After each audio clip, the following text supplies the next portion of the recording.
Yeah, yeah, yeah, yeah, yeah.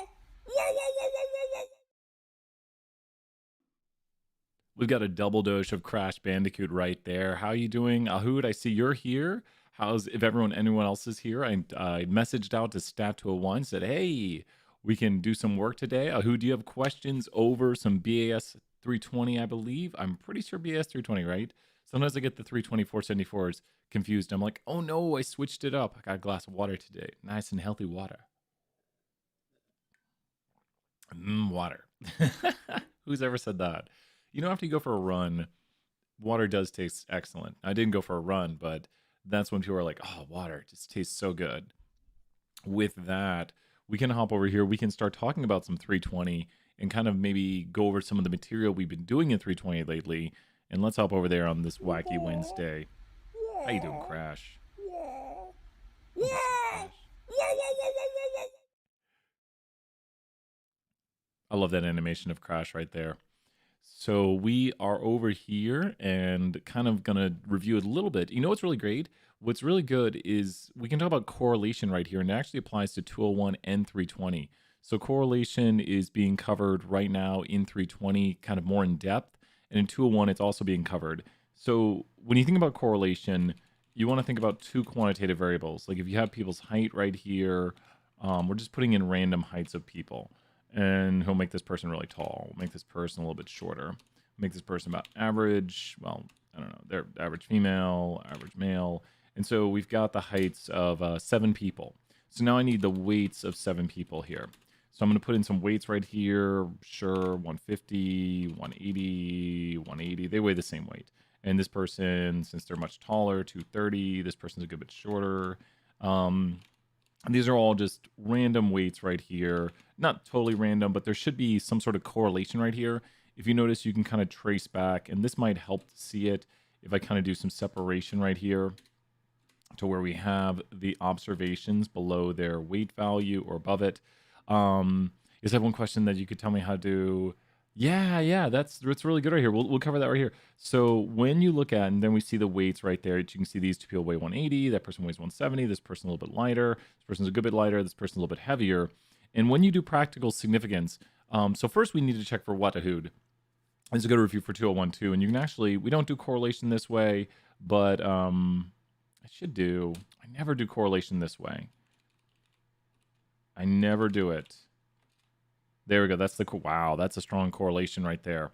So this is the correlation right here, and I've used it one time before. I don't usually use the core function for correlation.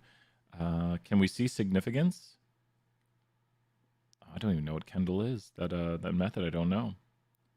How do we see significance? Significance. No, I wanted to go to within function, or within here. Control F. Significance. Oh, no, there's no p-value? Well, I'll be... Yeah, the p-value will be the statistical significance, and we'll look at that, and it might not tell you the p-value for this. So I'm really not liking this kind of base correlation function. There's a bunch of other functions you can use, like the pairs function. The pairs function should allow us to create a scatterplot matrix, and we talk about this in 201. So this is a scatterplot matrix right here, and you see there's a really strong linear correlation right here. So 201 heard about scatterplot matrices. Hey, what's up, GG? I just emailed you about this, but if you'd correct the units of mileage per gallon for this is original, yeah, the units miles per gallon for mileage and dollars per price. Yep. So gallons would be the units miles per gallon for mileage. Mileage would be miles, right? Let me double check. Let me look at that data real quick right here. I've got the cars data up. So used cars. Let me open it right here. Let me double check. Okay, so it's mileage, is it? Mileage is going to be miles. And no worries. I was like, I thought something was a little bit off there. So miles is going to be in units of miles, and then price is going to be dollars. Yep. Miles. And then make sure, I didn't do this in my video, GG, make sure to do a random sample. So make sure to go table subset, and then take your subset of 2, whatever it is, and make sure to take your random sample. I didn't do that in my video. So I sent out the announcement last night being like, hey, here's the 2 videos, and I put the random sample video after it. So yeah, so hopefully people realize Brian didn't take a random sample, because you don't, if you're doing statistics and you have a sample, you don't take a random sample of your random sample.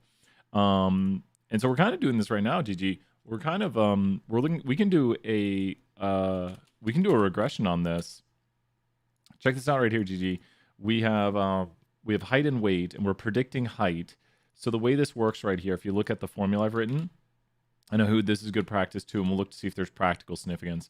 The formula here is y tilde x. So the y variable is height. We're predicting height, and we're using somebody's weight, and we're just going to do a summary of it. So this is going to look a lot like your output for jump. So if you look right here, we have a lot of output that looks like the jump output, where we have the estimate of the intercept, and we have the slope. So could you write the regression equation here? So remember, the regression equation is y hat equals b0 plus b1x. So the intercept is b0 because it's when x is equal to 0. And then the slope is b1 for each 1 unit increase. And then this is the variable here. And then this is predicted height. And we have now just written the regression equation using this output. Kind of notice here that these are the estimates. So this is the estimate of the intercept, which is b0 when x is equal to 0. This is the estimate of the slope, and we're just plugging it in right there. And we could even use this equation right here to make predictions for somebody's height. We could say predicted height is equal to that. And we actually, I think, just predicted everyone's height. There's everyone's predicted height.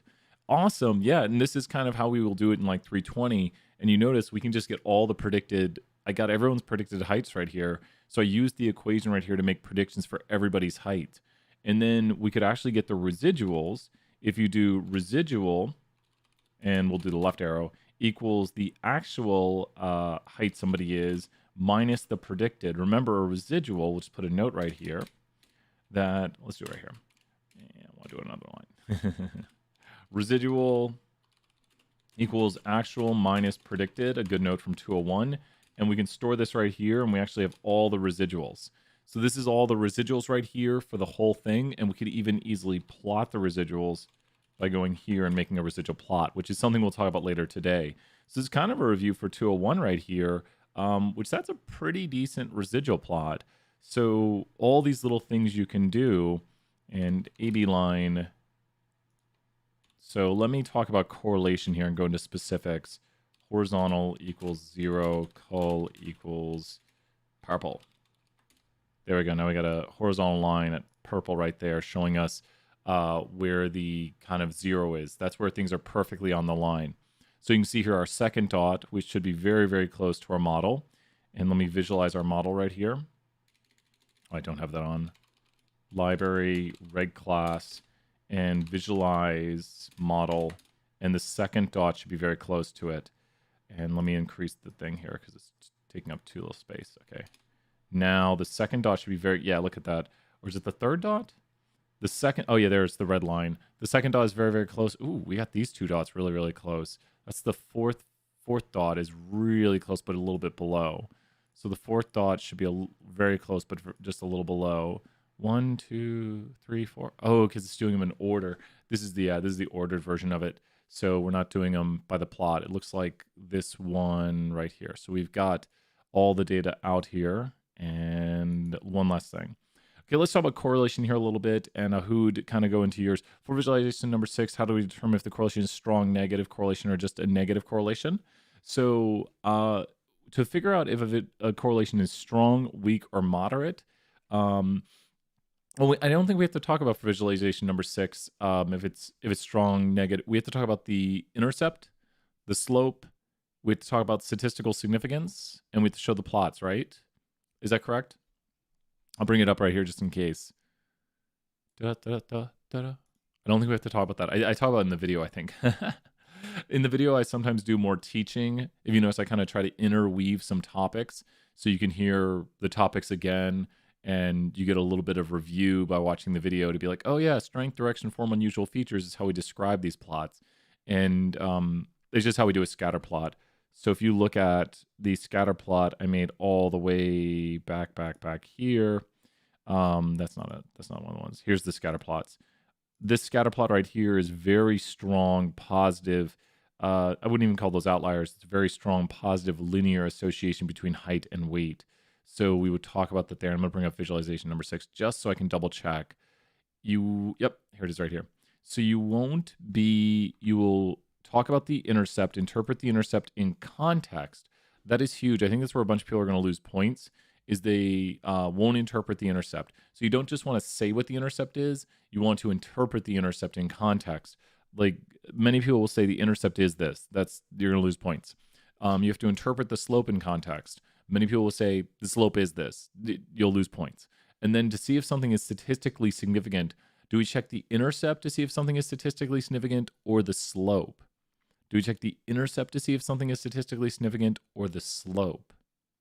Do we check to see if the intercept is the intercept, or do we check the slope of the line? Which of those would we check to see if something is statistically significant?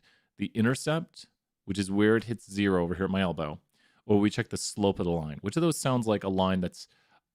You check the p-value, that is correct. Great job, Rocky Top. You check the p-value, but which one of the p-values would we look at? Because and this is very, very similar to the jump output. Let me show it here. The output right here is nearly identical to the jump output in the way it looks. If you look right here, we have the intercept, the estimate, which is B0. So this is B0. And then we have a p-value here for the intercept, which is very, very tiny. It's actually giving more decimals than jump gives. Then we have B1, and we look at the slope. Yep. So this p-value right here, just so everybody knows, is 0. Oops, let me type down here. 0.1234. It's got 5 zeros now, including the leading 0. And 241, just so you can see, it is that number. So this is scientific notation for this number right here. And the slope is extremely statistically significant, known as B0. The problem interpretation of this: when the mileage is equal to 0 miles, we expect the price in dollars to equal, when a car has 0 mileage, or when mileage of a car is equal to 0. You just sometimes like finagle it to make it sound more like a sentence. That sounds perfect, GG, right there. That sounds excellent. So here, wait, remove that from the chat real quick. So people will listen. No, but you're right on track with that right there. So that's what we want to do, is we want to give interpretations like that. Nice job, GG. I'm giving you 100 points right there. Excellent work. And I do want you to check these things, because GG, did it make sense that I've kind of given you the answer by saying, here's what you'll fill in with the X variable, the Y variable, and B0? So not that the answer is out there. I mean, don't worry about it. I want you to do this. You can check the next one if you want, but I want people to watch the video and be like, okay, here's my X variable, here's my Y variable, here's the slope, here's the intercept, and here's what I'd look for, and here's where I'd get it from. And this is the same as jump output. If I bring up jump right here and I do I could do a totally different one. I don't want people to think I'm doing the problem, because I'm going to do a different one, and that's why I'm using a different data set. So if we just did something like, let's predict the length of a roller coaster by the speed a roller coaster goes. So that's got some heteroscedasticity in it. If you notice right here, and then I'm going to talk about practical and statistical significance for Hood. Sorry about that. I forgot Hood for a moment there. Does everyone see the heteroscedastic nature of this? We've got outliers too. It gets thicker right here, and it's thinner down here. It's a little bit heteroscedastic because it's getting wider. So I do have some fears about the heteroscedastic nature of this, or plot thickening, I should say. I should just call it plot thickening. But 320 should know this as heteroscedasticity, because it's unequal spreads, differing spreads. Oh, good review. Yeah, that's what I thought. This would be good for like 201, 320. And so we can talk about the strength. It's strong, and then it gets more moderate to like weakish. The direction is positive. The form this is linear. Like a line goes through this. What you want to ask is, does the line slice through the middle of this? And the line slices through the middle. So that means it's linear. The unusual features here would be probably these outliers, but they might also be due to the heteroscedastic nature. We know this in 201 as the plot thickens. So to look at plot thickening right here, 2 seconds. Class not over. There we go. So to look at plot thickening, we need to remember that we have rainbow pen, of course. We have this sort of relationship right here, and that's where we see the plot thickening. The line does look to cut through the middle of it, as though you would be slicing this in half by doing this. Like this should be, 50% up here, and this should be 50%, which means there's a linear relationship. But it should be even at all points. Does that make sense? How it's kind of like, there's a symmetry to this at all times, that it's symmetrically above and below. You don't want something that goes around the line like this, then the line would not be a good fit. So down here at the bottom, this would be a bad thing here because the line is not going through the center of the relationship at all times. And that's how we tell if something's linear. So the top graphic does look to be linear. The bottom one is a bad example of something that a line does not fit through very well. So the form is linear, and we do have maybe, I don't think it's really outliers. I think it's heteroscedasticity. That's why we see the plot getting so much thicker out here, is because of the unequal spread or the plot thickening. And also the plot can get thinner. That's why heteroscedastic makes more sense sometimes, because let's say you have a negative relationship, doesn't matter if it's negative or positive, and then the plot gets thinner. I've had people be like, well, the plot's not getting thicker, it's getting thinner. And plot thickening is in any direction. This one right here also suffers from heteroscedasticity or plot thickening, because you don't want the plot to look thicker in any way. What you do want is you want the plot to have the same thickness throughout. You want a plot like this that has the equal thickness, the same thickness. So you want the plot to not thicken. That's why the condition is plot does not thicken. When it comes to practical significance right here, think about this. Ahood, here's a really great example, especially for what we're talking about, and this will break into a new topic for 201 today. Can you interpret the r squared, Ahood? Can anyone interpret for 100 points right now? Can anyone interpret the r squared? The r squared, and I'll give the blanket interpretation, is blank percent of the variation in y is explained by the variation in x. So blank percent of the variation in y is explained by the variation in x, and r squared is correlation squared. Blank percent of the variation in y is explained by the variation in x. Try using the variables up above for 100 points. Blank percent of the variation in y is explained by the variation in x. And this is usually on 320 and 201. So knowing how to interpret r squared, it's the amount of variation that line is explaining. And to think about it visually here, if we were to have a line that were to be, all the points were to be perfectly on it, what would the r squared of this be? You just think about what r squared is. This line explains what percent of the variation in these points. If this were to be the relationship right here, this line would explain what percent of the variation in the points. Because that's what r squared is. It's this line explains, I'm just going to throw away my pen.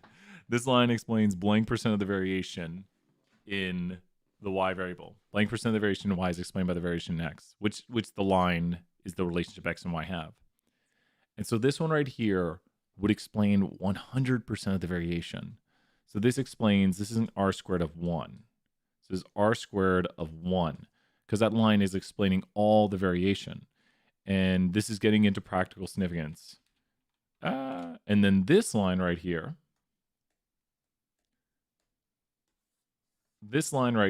with these dots all around it, I don't want it to look like a pattern, I want it to look random. This line right here would have an r squared of what? That line is flat. And so since that line is flat, it's doing nothing. That line right there has an r squared of 0. That line explains 0% of the variation in y. That has 0. Bingo, Ahood. That one's 0. 100 points right there, Ahood. This one's 0 because it doesn't explain anything. So when you think about r squared, it's how well does the line do at explaining the variation in the points. And if you see something like this right here, then if you see that the r squared is 80%, didn't like that r. If you see that the r squared is equal to 80%, you know that if this is height and weight, let's say like height here and weight, then height explains 80% of the variation in weight, or 80% of the variation in height is explained by people's weights. So, oh my gosh, I just reversed it. I guess it would work that way, but we wouldn't want to say that because 80% of the variation in people's weights is explained by their height. So, or height explains 80% of the variation in people's weights. What's doing the explaining here? It's the x variable. So make sure when you ever say something's explaining the variation, it's the x variable. And then what we want to understand is the y variable. So if we look back at this question and we interpret the r squared, we would have 41.7% of the variation in the length of a roller coaster is explained by the speed of a roller coaster. And if you think about this, that's a lot of the variation. And this is where practical significance comes into play. I would say that you can get pretty far to understanding the length of a roller coaster by knowing how fast it goes. Because think about this, the roller coasters that go faster would have to be longer. We know that there's a positive relationship that the faster a roller coaster goes, the longer it is, but then there's more variation. Hey, on the exam, it says 6:30 is the exam due by 6:30. I'll be sending out instructions here in a little bit, just double checking with Terry just to make sure everything is in line because he's going to be sending out all the info. Maria, I will make sure we have the update before class. Does that sound good, Maria? I will send all the updated information. Really good question right there. I just want to make sure Terry's the coordinator, and I want to get everything from him, make sure everything's in line. You're welcome, Maria. Thank you so much. It's easy when I'm the coordinator because I'm like, here's what it is. I'll be like, okay. So yeah, Maria, I will make sure class, we will have that. And might even call up Terry here for this just to make sure we have all the information so you know exactly when it is. It's on Tuesday and you know the exact times. And then please tell us if there's a conflict. We'll make sure we get everything worked out and 100%. Awesome. And when it comes to practical significance right here, Ahood, I want you to think about this. I want you to think over this right here. Let's say I understand 20% of the variation in the stock market. Do you think if I have an R squared of 20%, like my model explains 20% of the variation in the stock market, do you think that'd be a really good model that I could use to leverage to make money? If I understand 20% of the variation in the stock market, do you think we could make money and leverage that? I think so, Myrna. Good to see you here. 100 points. That sounds to me like that would be practically significant. But let's change the context now. Since we got rich at the stock market, we're going to go parachuting. And I understand 20% of the variation in why your parachute opens. I understand 20% of the variation in why your parachute opens. Does that sound like something you would use right there? You'd be like, okay, Brian only understands 20% of the variation in why the parachute opens. I should use his model to figure out if parachutes will open for our company. Does that sound like a good model? So the big thing we're looking at right here is that practical significance depends on the context at all times. So R squared, you have to consider it. You have to be like, okay, maybe UT understands, especially, there's a lot of things, you know, I've been trying to get involved with these things, but I really want to be involved with, especially first generation college students is a big, important thing to me because I think it's a lot harder for people who don't have, you know, the family who's been to college. I think that makes a change. Like, just a real quick story. In my family, my parents, yeah, exactly. My parents both went to college. My mom went and got a master's degree. My dad has a master's degree. My mom got it later, but my dad had it. It's just, yeah. So they both have master's degrees. Both went to college, you know, straight from high school. Exactly. My siblings went to college. My brother went to NC State. My brother is a pharmacist now. So kind of we have this support structure where education is like, yeah, you go do education, you go and get the good degrees. And so, I mean, it brings a different kind of pressure to where you feel like you have to do it, which no one has to do college. But, you know, it makes it maybe easier in some ways because I'm like, well, this is what I'm supposed to do, not that I'm supposed to do anything. So with that, I don't personally know the pressures of a first generation college student, but I've talked to many of them. And I do know that it is a lot harder and maybe the family has different views, which doesn't make it right or wrong. It's just if they want something and then there's maybe this clash of worlds where it's like, okay, so wait, why are you getting your degree again? And but then there's a lot of families that are like, no, you're the first person to go to college. We're all for it. We are so proud. And they're always proud of them. But so one of the big things I want to do is, you know, kind of make sure, you know, and UT's been looking at these things, but why do first generation college students succeed is a major important thing to me. How could we leverage the variation? Maybe first generation college students who succeed are the ones who join student groups, you know, get a social structure. But if we could look at the variation in why do first generation college students succeed, and we could understand maybe 80% of the variation, then we would understand, you know, 80% of what makes a first generation college student succeed, and that'd be very valuable. So if you think about that, we could then leverage that to maybe give suggestions to people who are first generation college students. We could say, you know, we've noticed that, and everyone can do as they want, but we've noticed if you join student groups or if you, you know, if your first semester grades are above a 3.5, then the probability of you finishing college will be this, where, we can make these models to make predictions that somebody will succeed. And if their goal is to succeed, we want to help them in that goal. So you think about the utilization of it, and all we're trying to do is take X inputs. We're just taking in X inputs right here, and then we're trying to see how they relate to a Y variable, whether it be, someone's GPA, whether it be their their activities. So activities, there's so many different things, there's so many different variables right here that come into play that would explain why someone is successful.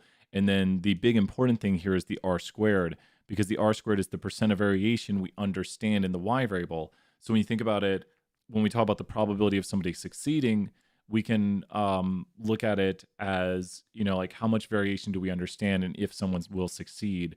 And we can look at past data and collect data on people who are first generation college students and finished or did not finish. So, I really want to help out more with these things and use data-driven decisions to help out. But that is where, Ahood, hopefully this makes sense. Imagine my model comes back, Ahood, and I have a model that only explains 4% of the variation in why first-generation college students succeed. So my p-value here is going to be, my p-value is 0.01. And my R squared here is equal to 0.04. So the question then is my model statistically significant? Is my model statistically significant? And there's a simple yes or no on statistical significance. Is my model here statistically significant since it has a p-value of 0.01? Yep, that's all. You just need to look at that. Boom, model is statistically significant. Myrna and Ahood, 100 points right there, both of you. It is statistically significant. But then you have to take in and ask yourself the question, I only understand 4% of the variation in why students, first generation college students succeed from my model. My model, which might be multiple variables, only explains 4% of the variation. So when I think that I'm only understanding 4% of why these students succeed, I'd probably say this doesn't have practical significance. Like, it's not going to really help me give suggestions to these students because we haven't isolated why they're succeeding yet. And, we might understand a little bit, but I'd like my suggestions to be more grounded in a higher probability. If you're playing the stock market and you understand 4% of the variation, maybe, you'll have days where you make the right choice, wrong choice. How do you do wrong? There we go. Wrong choice, right choice. And a 4% edge, it's like an edge on Vegas. If you just have a 4% edge on Vegas, then you'll start to win. So in the stock market, we might say that this 4% understanding of the stock market due to our model might be practically significant because in the long run, we might be able to make money. But if I'm making these kinds of mistakes with students where I'm like, here's what you should do, and then most students it works for, 55% it works for and 45% it doesn't, and then it could just be like I'm giving random advice almost, even though this isn't by random chance. It's not enough variation for me to make a strong decision from. And so that's what we want to do is we want to intake this and think about the R squared as how much do we understand. And I would say at this point, imagine if I want to go on, this right here, if Brian's like, I'm so afraid of roller coaster, I'm afraid of everything. But if I wanted to go on a very short roller coaster, I'd want a slow one. You might say, well, wouldn't a slow roller coaster, take longer to go around? So it would, it would be a very long roller coaster. And you'd be like, no, it's the slower the roller coaster, generally the shorter the length of the roller coaster. So in, I guess, feet. But that's really good review right here. We might hop back to R. So we could do some more correlation. Correlation is the name of the game. So when it comes to correlation, let's pull up the bike data. I think we'll be using that one here soon. So let me do library reg class ex4 bike. Cool. And let's do pairs. This is in an assignment, so 320. Take a look at what we're about to do. Demand tilde dot comma data equals ex4 bike. If you have a question, feel free to ask. And wow, look at this. This is a scatter plot matrix right here, and I might even pull up the advanced one here in a moment if no one has a question for a moment, but this is showing you all the scatter plots. So these are all QQ relationships, quantitative, And does anyone see a scatter plot here for 100 points while I go and find something where there is an extreme outlier in the relationships? Does anyone see a scatter plot where there's an extreme outlier? Correlation. Where there's an extreme outlier. Trying to find the really cool correlation matrix. Found it. Chart core. Chart core. I'll just take the whole thing. I like this one better. The third one, nice job, Harrison, right there. Last one on the second row. Second row. I'm thinking third one from the right down. Or on this one right here has an extreme outlier. Oh, you can't see, I'm hovering over. This one right here has an extreme outlier between the average temp, effective average temp. That right there, that's also a pretty big outlier. But this one is like this crazy one. Fourth row. I don't see it. Which one do you see? So hard to there's so many scatter plots on the screen. So last one on fourth row. This one over here. Let me see here. Let me vanish. I gotta vanish. I need to make a button that vanishes me, but I have too many buttons for me. There's too many Brians. That's what people say. Too many Brians. This looks to follow the linear relationship right here. It looks to follow it pretty well. 100 points, Myrna right there, and Harrison. Harrison, if you have any questions, let me know. I'm gonna run an advanced code on this. I went and found it. I always forget the name of this.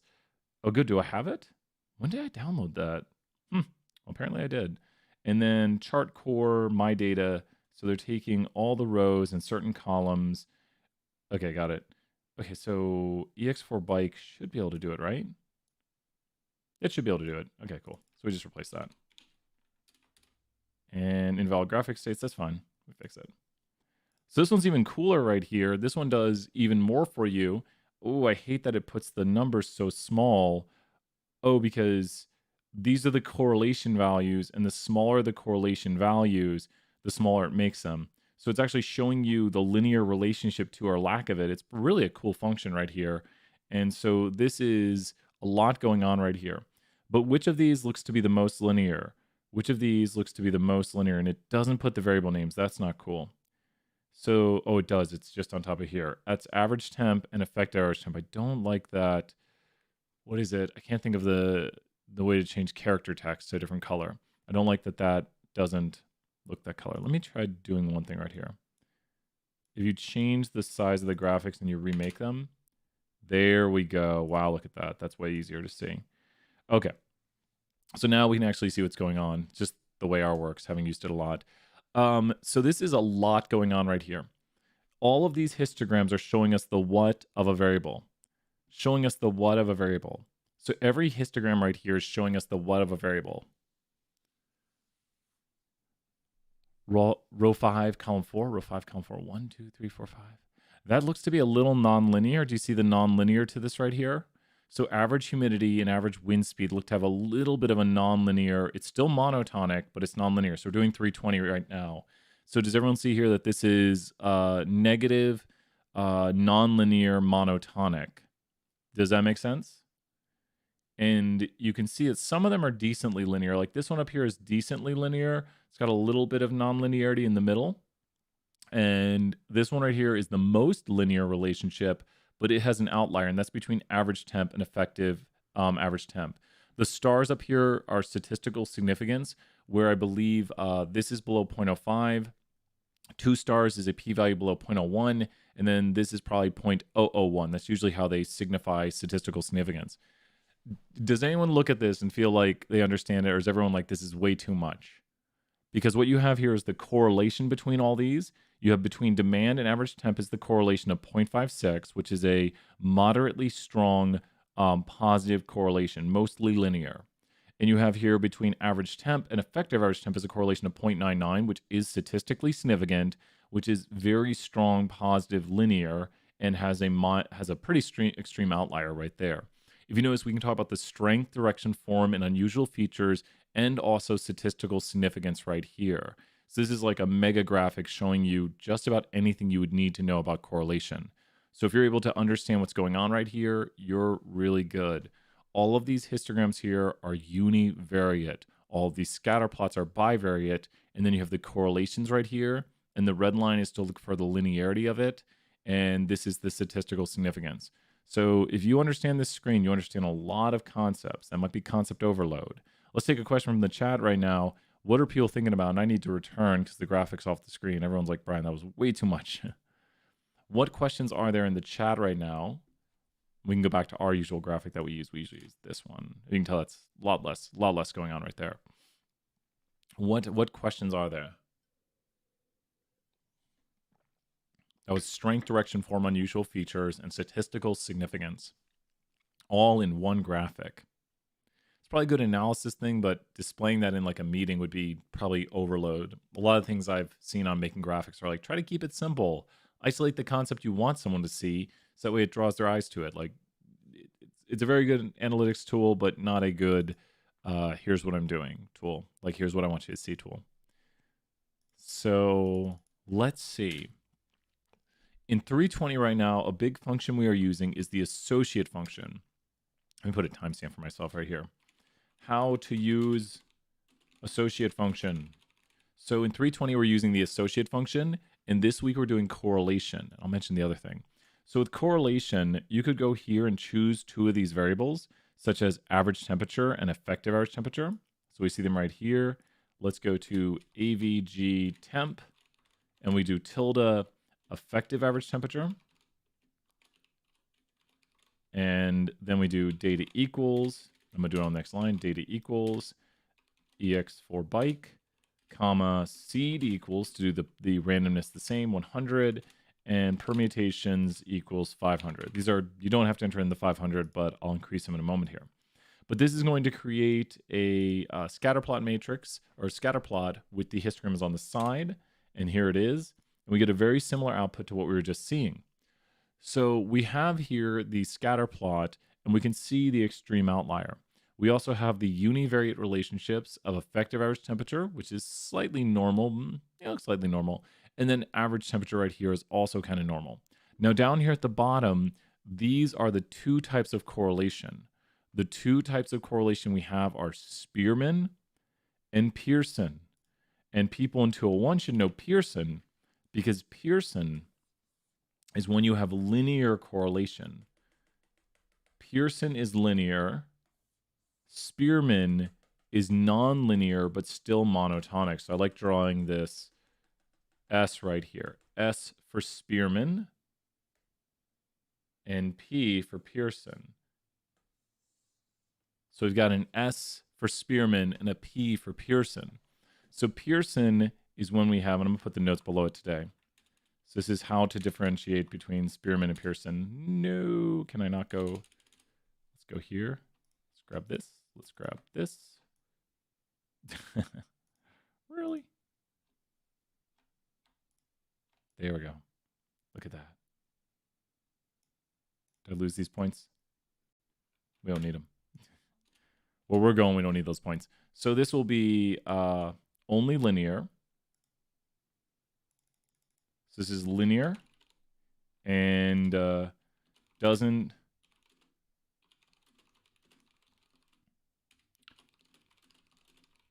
heteroscedasticity. Did I do it right? Yes. 2 days in a row, got it right. So deals with, it's for linear, does not deal with outlier. Let's say bad with, let's just say bad. That's better with. Bad with this. So those are the ones it's bad with right there. I think that's pretty good right there. That's what it's bad with. And so works with nonlinear and works with outliers. Works with lightning doesn't strike 3 times in a row. No. Tiny bit font down. There we go. Works with heteroscedasticity. And I think that's about it. Oh, wait. And then let's put right here one before it. No, darn. Needs to be monotonic. One direction.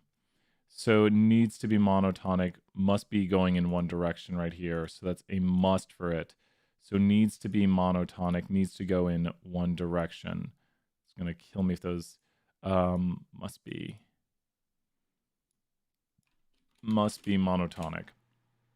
And that is the Spearman. So let's put Spearman right here. This is Pearson. So that's Pearson. And this is Spearman.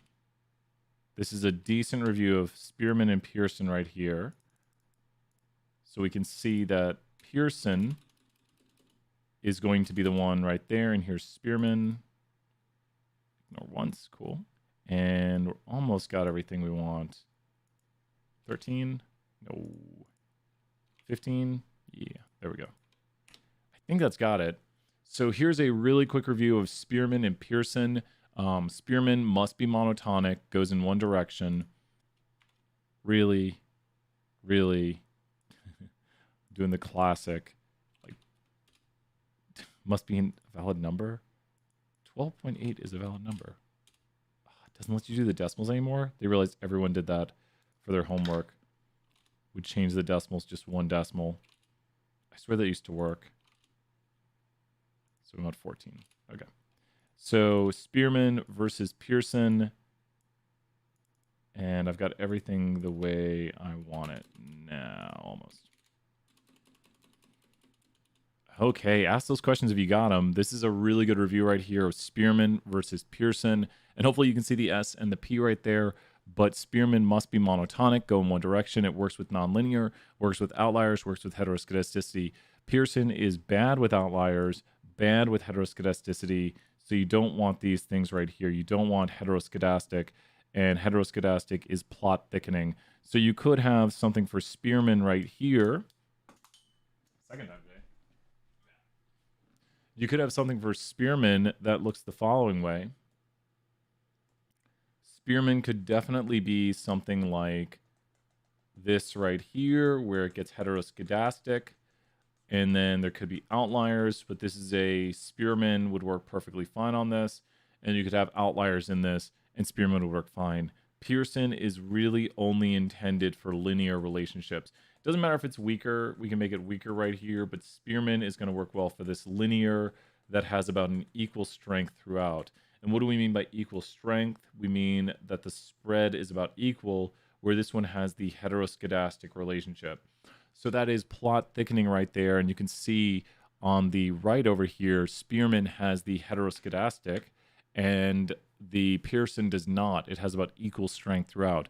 Pearson also has an outlier. I mean, Spearman also has an outlier. So it's perfectly fine to work with this. It's a decent outlier.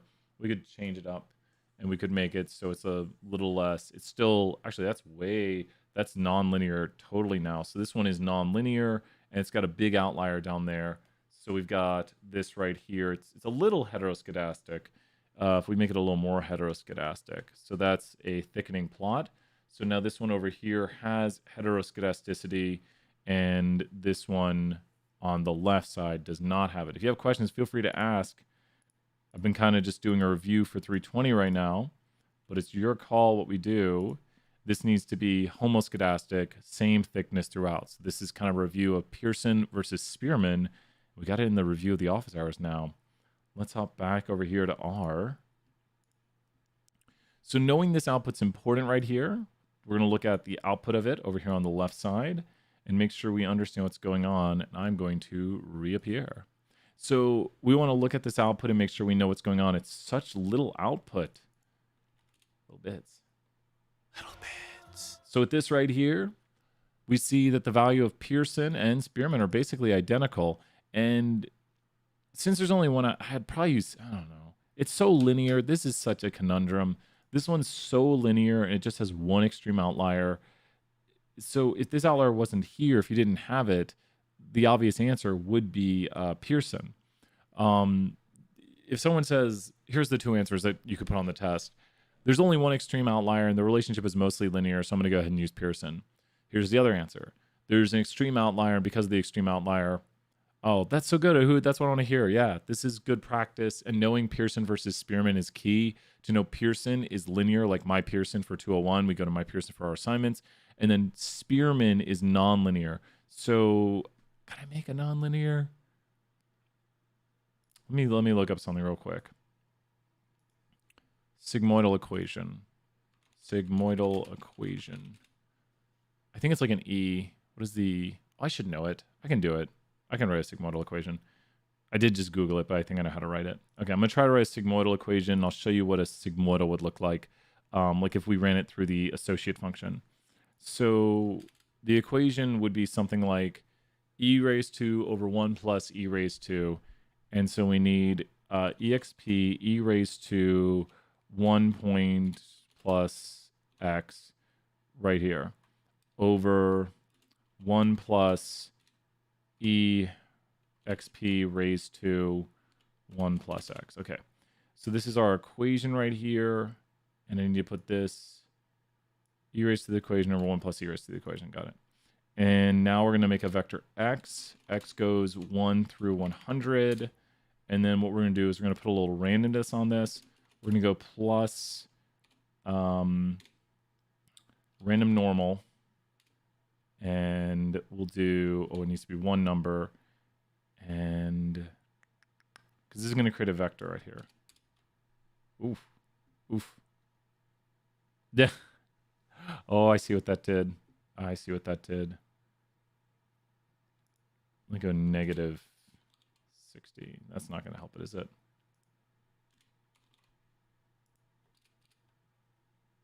Yeah, we don't want to do the plus right here. Okay, those are very small now, and then it goes large. Okay, so this is going to make a perfect sigmoidal curve, I think, if we go here and go y. So if we go plot y tilde x, it's lowercase x, it's going to confuse me. It makes a perfect sigmoidal curve. So yeah, we could use this right here. It doesn't matter that it doesn't have variation in it. Here's the interesting thing. And so now I'm going to use this in the associate function and do the exact same thing we just did. But we're going to use y and x, and there is no data set now because I'm using vectors in the global environment. But if you notice this right here, there is some linear relationship. But what do you notice about the Spearman? The Spearman right here, because look at the plot, is this a better linear relationship or is this a better Spearman relationship? Is this a stronger linear or a stronger Spearman? So it gives a really classic Spearman shape right here. So you look at the bimodality of the y variable. The y variable is mostly either 1 or 0. And so with this right here, and I could make a better looking plot, 50 to 70. I could. So yeah, let's make it look a little better while we're doing this. Let's go x is a sequence from 50 to 70 by equals 0.1. Cool. And now let's plot it. There we go. Better looking S-curve. And here's the plot right here.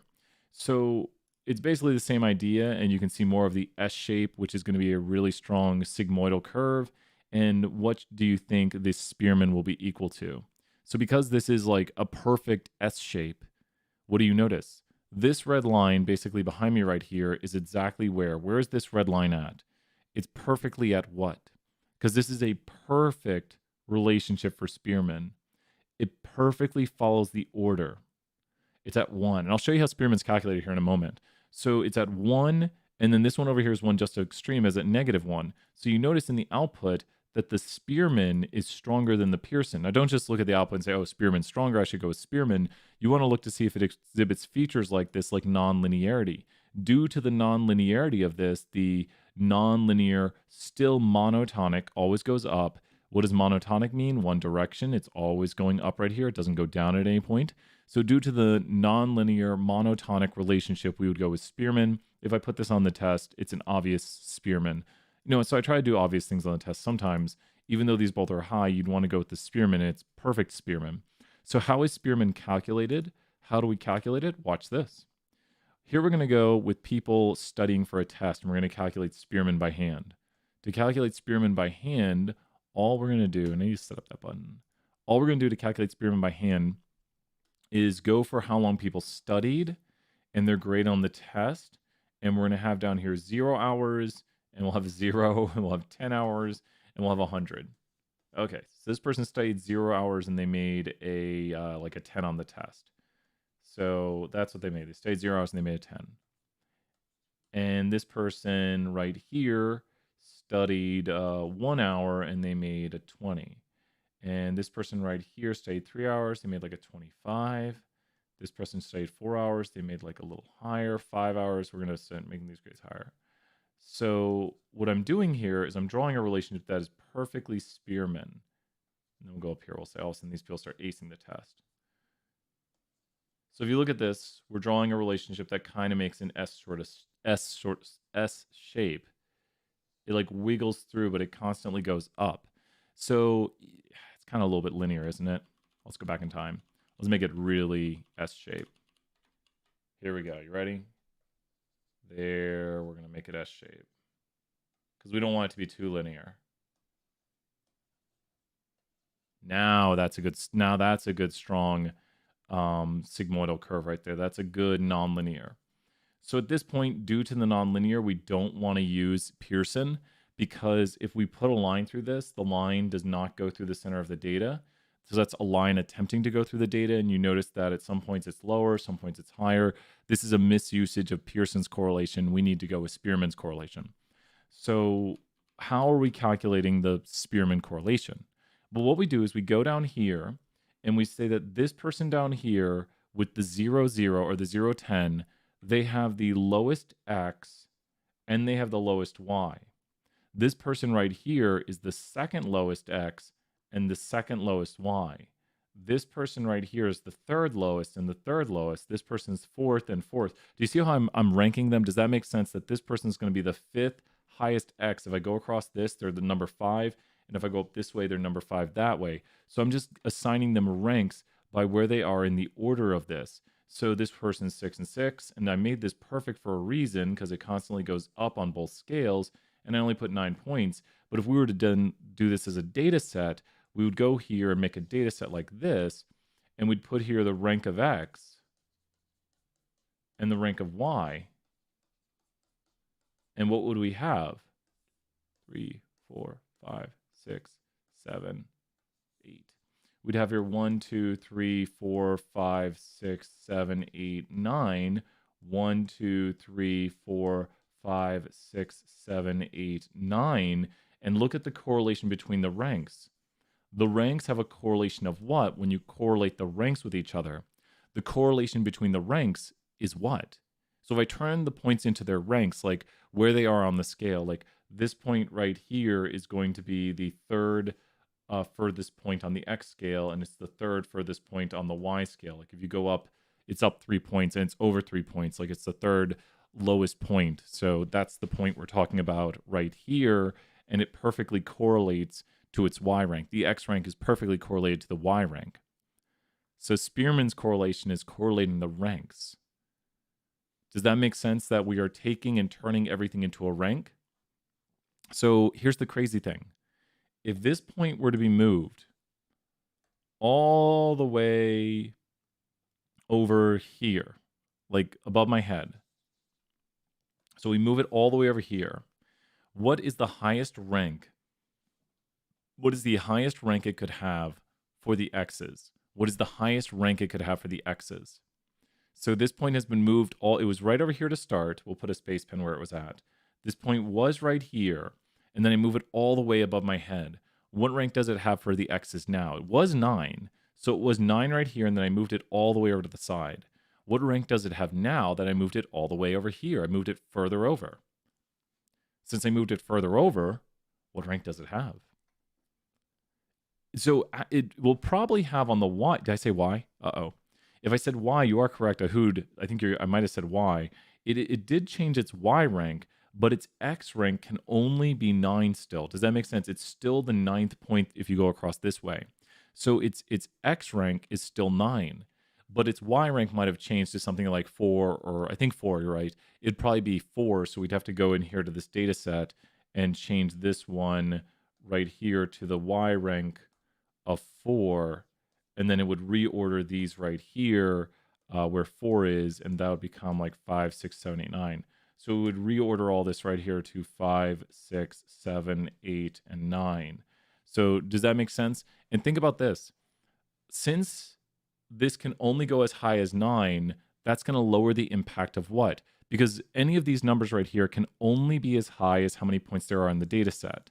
So since all these numbers we calculate for ranks can only go as high as the numbers are in the data set, that'll massively decrease the value of a what in the data set. So they can only go as high as how many data points there are on the data set. It doesn't matter if we take them and you have a data set, like if you have something right here with 4 points, wrong pen.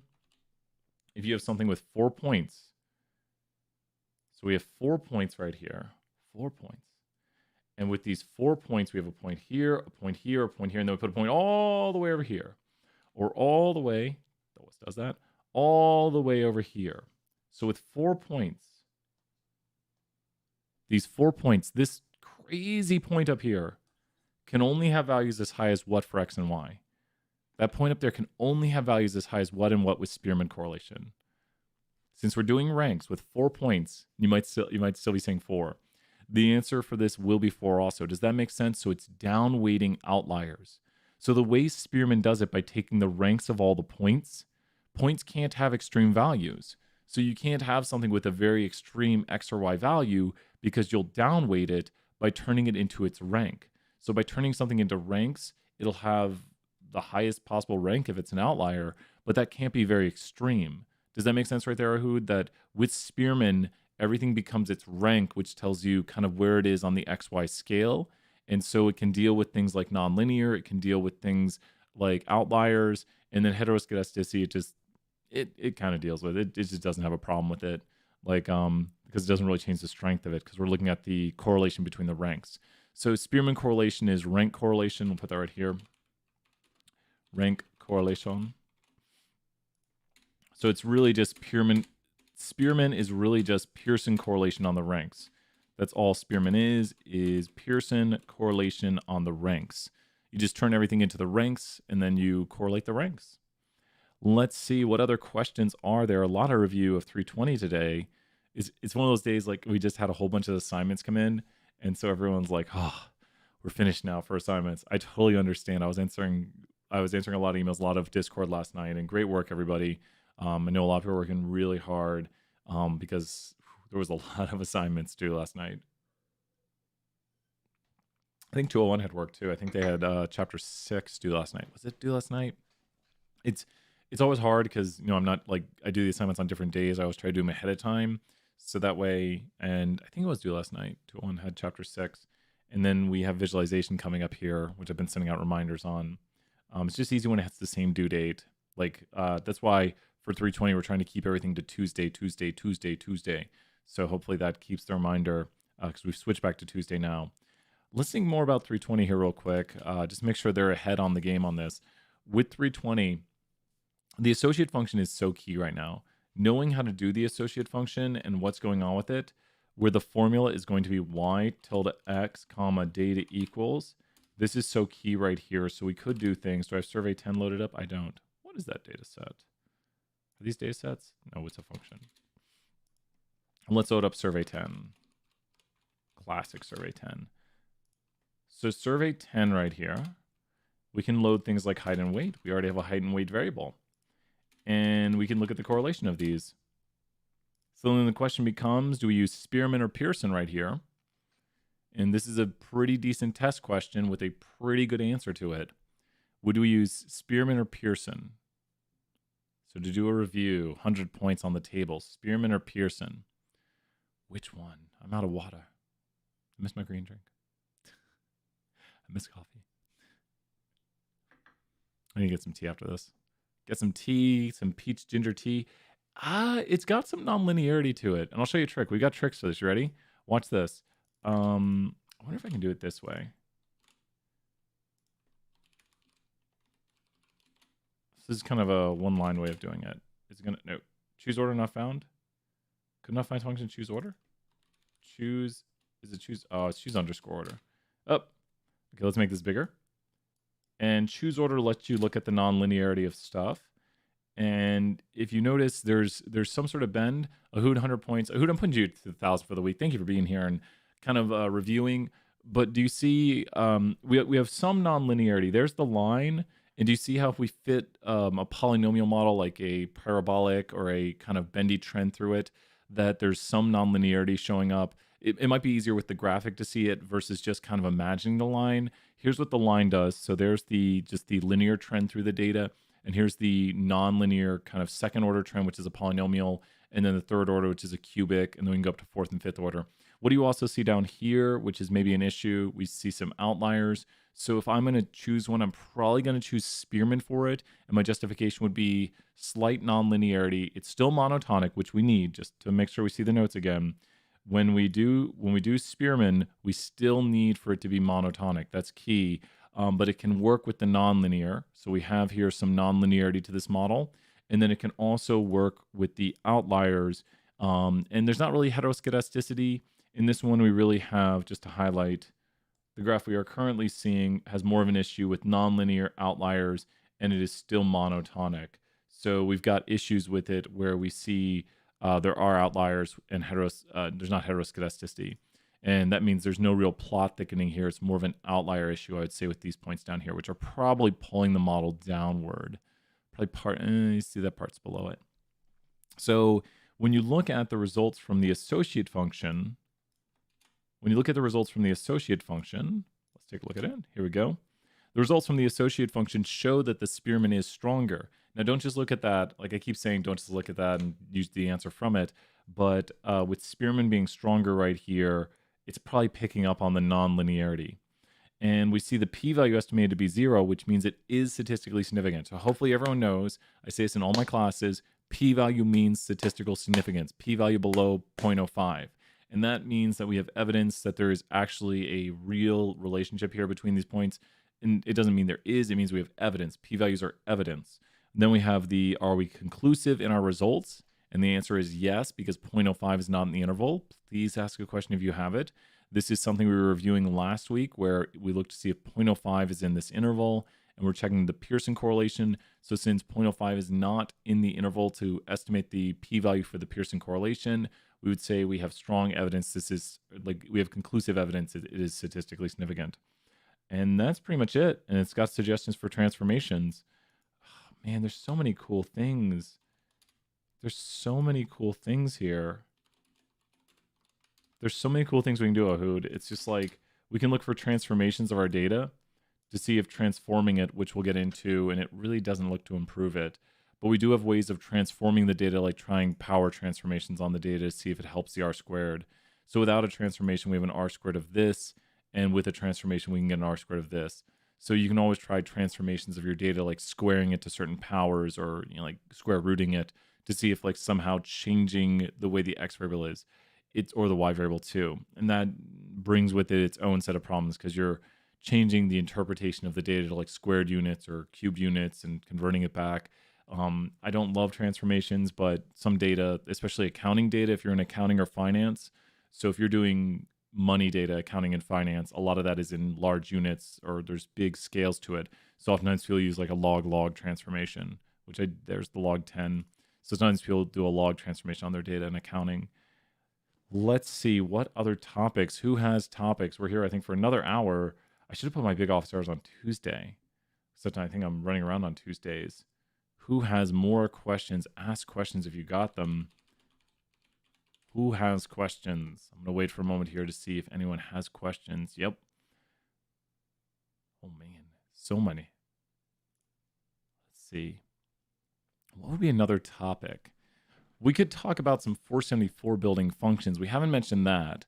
And then we could maybe do a little more 201 linearity talk or making regression because they'll be talking about that more today. So when we talk about making functions, you always want to pre-plan what your function's going to do. So this is making functions for 474. And if you come in, feel free to ask a question. I don't know if anyone's here right now. Ask questions. It's always open for questions. You just say, hey, Brian, I'm working on this. I had a question about this. You just ask a question at any time. So I hope everyone knows that. I'd hate for someone to come in and be like, he's talking about something else. No, I'm just kind of filling the void right now, doing some teaching, and then I'll put timestamps in the video so people can come back and look at this if they were maybe thinking about it. This is my attempt to figure out something someone might want to know. So when you think about functions in 474, we have certain things like return we should know. We should know how to build functions. And what else should we know? We should know error messages and warnings. You know what? I might pull up something right here. Probably the best example of this is going to be my price is right function. Is anyone here who wants to play The Price is Right? Anyone here who wants to play The Price is Right? Do I still have it in my 320 section? Files. Price is Right function. Price is Right. Still got it here. Let's download The Price is Right. Okay, we now have The Price is Right. So this is a function I coded to play The Price is Right. And so let's see. Oh, we need to do that next class. Why didn't I think of that? We'll be doing that tomorrow then. So in 474, we'll be playing The Price is Right tomorrow. Why didn't I remember? I have this function. We'll start class off with The Price is Right. I've even got the music here, I think. Do I still have it on here? No, I think I moved it off the soundboard. Sad times. Was it? That was Rocky Top. So this should be The Price is Right. Yes, it is. It's Price is Right. Let's do this. So I got to be careful. They're going to hit me with a copyright on that. So worried about Nintendo. Can't forget about Price is Right. So this function right here is the Price is Right function. We're just going to take a look at it and see what goes on. So I just built it in parts. I didn't write this whole thing at once. You write it in parts. That's how you write functions. So the first thing that happens here is it checks to see if the beep R function is loaded in. And here, I'll let you hear what beep R sounds like. So beep R plays noises. Breakpoints will be, I don't know what I just did. What the heck? That was weird. Beep R plays noises. So beep R, and we don't have beep R loaded in. So the package beep R, when we play beep R, when we play beep, it plays noises. I'm scared. I don't know what noise this will be. Woo! It's Mario. I don't think we'll hit with the copyright on that. Who knows? So that's Mario right there. It's got like video game sounds. It's got like typewriter sounds. It's got like pork chop sandwiches or something. That's a bloop noise. We're going to get pork chop sandwiches, aren't we? Oh, that's the Wilhelm scream, which we're going to maybe add to the soundboard. Hope we don't copyright on that. There's the Doom sound. We're ready, Master. I'm not ready. I don't even know what that's from. There's a Zelda noise. Work complete. There's pork dumplings. I don't know what that's from. Oh, we got some Final Fantasy right there. And there's a Mario coin noise. And there's a typewriter noise. I think that's the 10 beeps in beep R. So all that function does is make noise. All that function does is make beeps. And so I have here that it will make beeps at certain points depending on the values you get. So if you look, where's my beeps in here? At the end here, I check your results to see if it's a certain result. So if you go down here at the end, whatever you spin on the Price is Right wheels will make certain noises. If you get greater than 100, it makes the bad Doom noise. If you get a result that's equal to 100, I think that's the Final Fantasy happy noise, like battle win noise.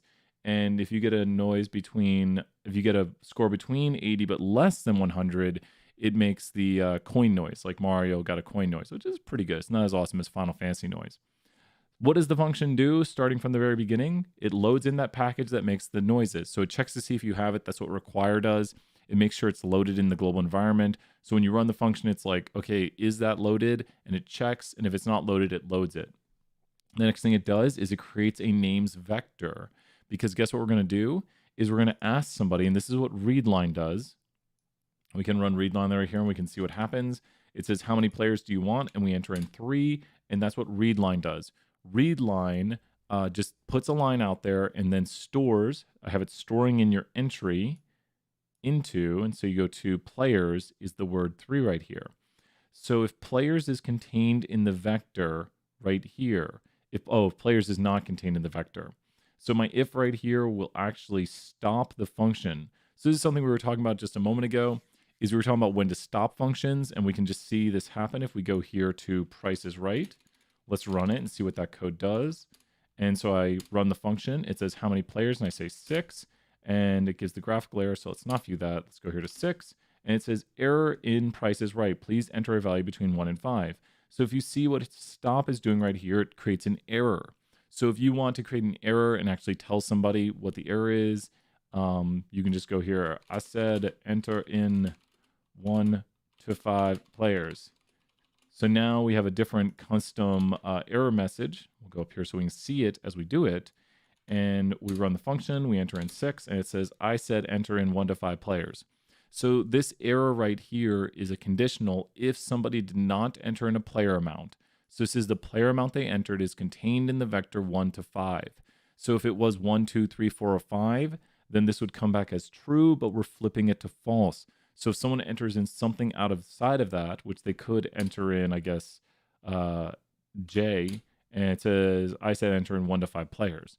So you can enter in a letter there and it still has the same response, but you just need to enter in a number 1 to 5. The next thing it does is it makes a results vector, which we're going to use to tally up somebody's prices right spins. And then right here, we have I save into 1. And then we are going to basically go through all the players. And it asks somebody, what is the name of the player? So it says, while I save into players, I haven't written this in so long. So oh my gosh, what did I write here? So I is 1, and it's going to go through and load I and go to the next one. Let me look at where my while loops end. I wrote this so long ago that I'm like, oh no. That while loop ends right there. So while, is less than or equal to. I literally read this as save into. Wow, I'm so blind. I thought it was that, and it's like, that makes no sense. That's not a condition. While I is less than the number of players. So, or less than or equal to. So it's going to continue to run this for as many players as you enter into, because it's going to start with the first player. You're going to tell the name of the first player. What is the name of player? And then it's going to ask you this. So let's view this right here. This is what it's going to run right here. We're going to ask 2 players, and it's going to say, what is the name of player 1? We're going to say Brian. What is the name of player 2? And we're going to say Darren.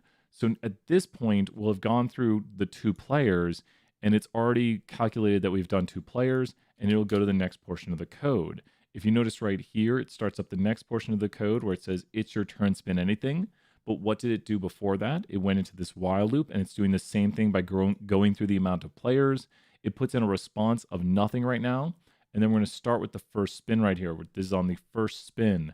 It's actually already spun both wheels. I guess we could cheat. Can I cheat? No, I can't see what's going on in the function world. So it's actually spun both wheels right here. And we've got a spin 1 and spin 2. So let's go ahead and click something right here. You spun in 85, so it's done this right here. You've spun in 85. And now we're going to look to see if somebody answers yes or no. Do you want to spin again? And it's going to check your response. While your response is not contained in this, it'll say these things right here. Let's just say this right here. It says check your spelling, only N or Y should be typed. So we have that right there. We can type it again. And now it's going in a loop right here where if we don't do this enough, it'll finally stop and say, please follow the directions. So we hit this loop inside of here where we hit another error message and it stopped because it went inside of here and we exceeded 2 attempts at retrying our spelling. So we can redo this again right here and kind of go through the function and watch it in action. So we go to Price is Right. We enter in 1 player. I'm Brian. And we're right here in the loop. It says, we already did, what is your name, your player? And then we have type anything to spin the wheel. So we're down here to here. We click enter and we've got our first spin. It shows us the first spin right here. And then it says type capital Y or N. Whoa. Wait. Oh, I got 100. Whoa. And I won. Well, that's awesome. Because I was the only player. So if you notice right here, I spun again and it told me you spun a 35. You, Brian, your final score is this. So we can go down here. You spun a this because my result was not less than 100. If you score over, it will tell you overspun. If your 2 spins are over, then it will tell you overspun. Let's print both of those. Let's do this right here. 3 players, Brian, Darren, Emily, and spin anything. Yes, it does tell you both things. You spun a 35, so it prints the you spun a 35, and then it says, oh no, you spun this. And let's run Darren spin right here. We won't spin for now. He's going to take that 5 right there. And then it says, Darren, your final score is this. So it did this right here, and it's doing this anyways. Oh, this is if they only spin 1 time. So since Darren only spun 1 time right here, it went to your final score is this. And last but not least, we can get down here to Emily's spins. Sure, why not? Darren won the Price is Right with 5 points right there. That is the craziest Price is Right. Brian went over by 5. Emily spun with 95. Like anyone would ever do that. That was the most irrational Price is Right ever.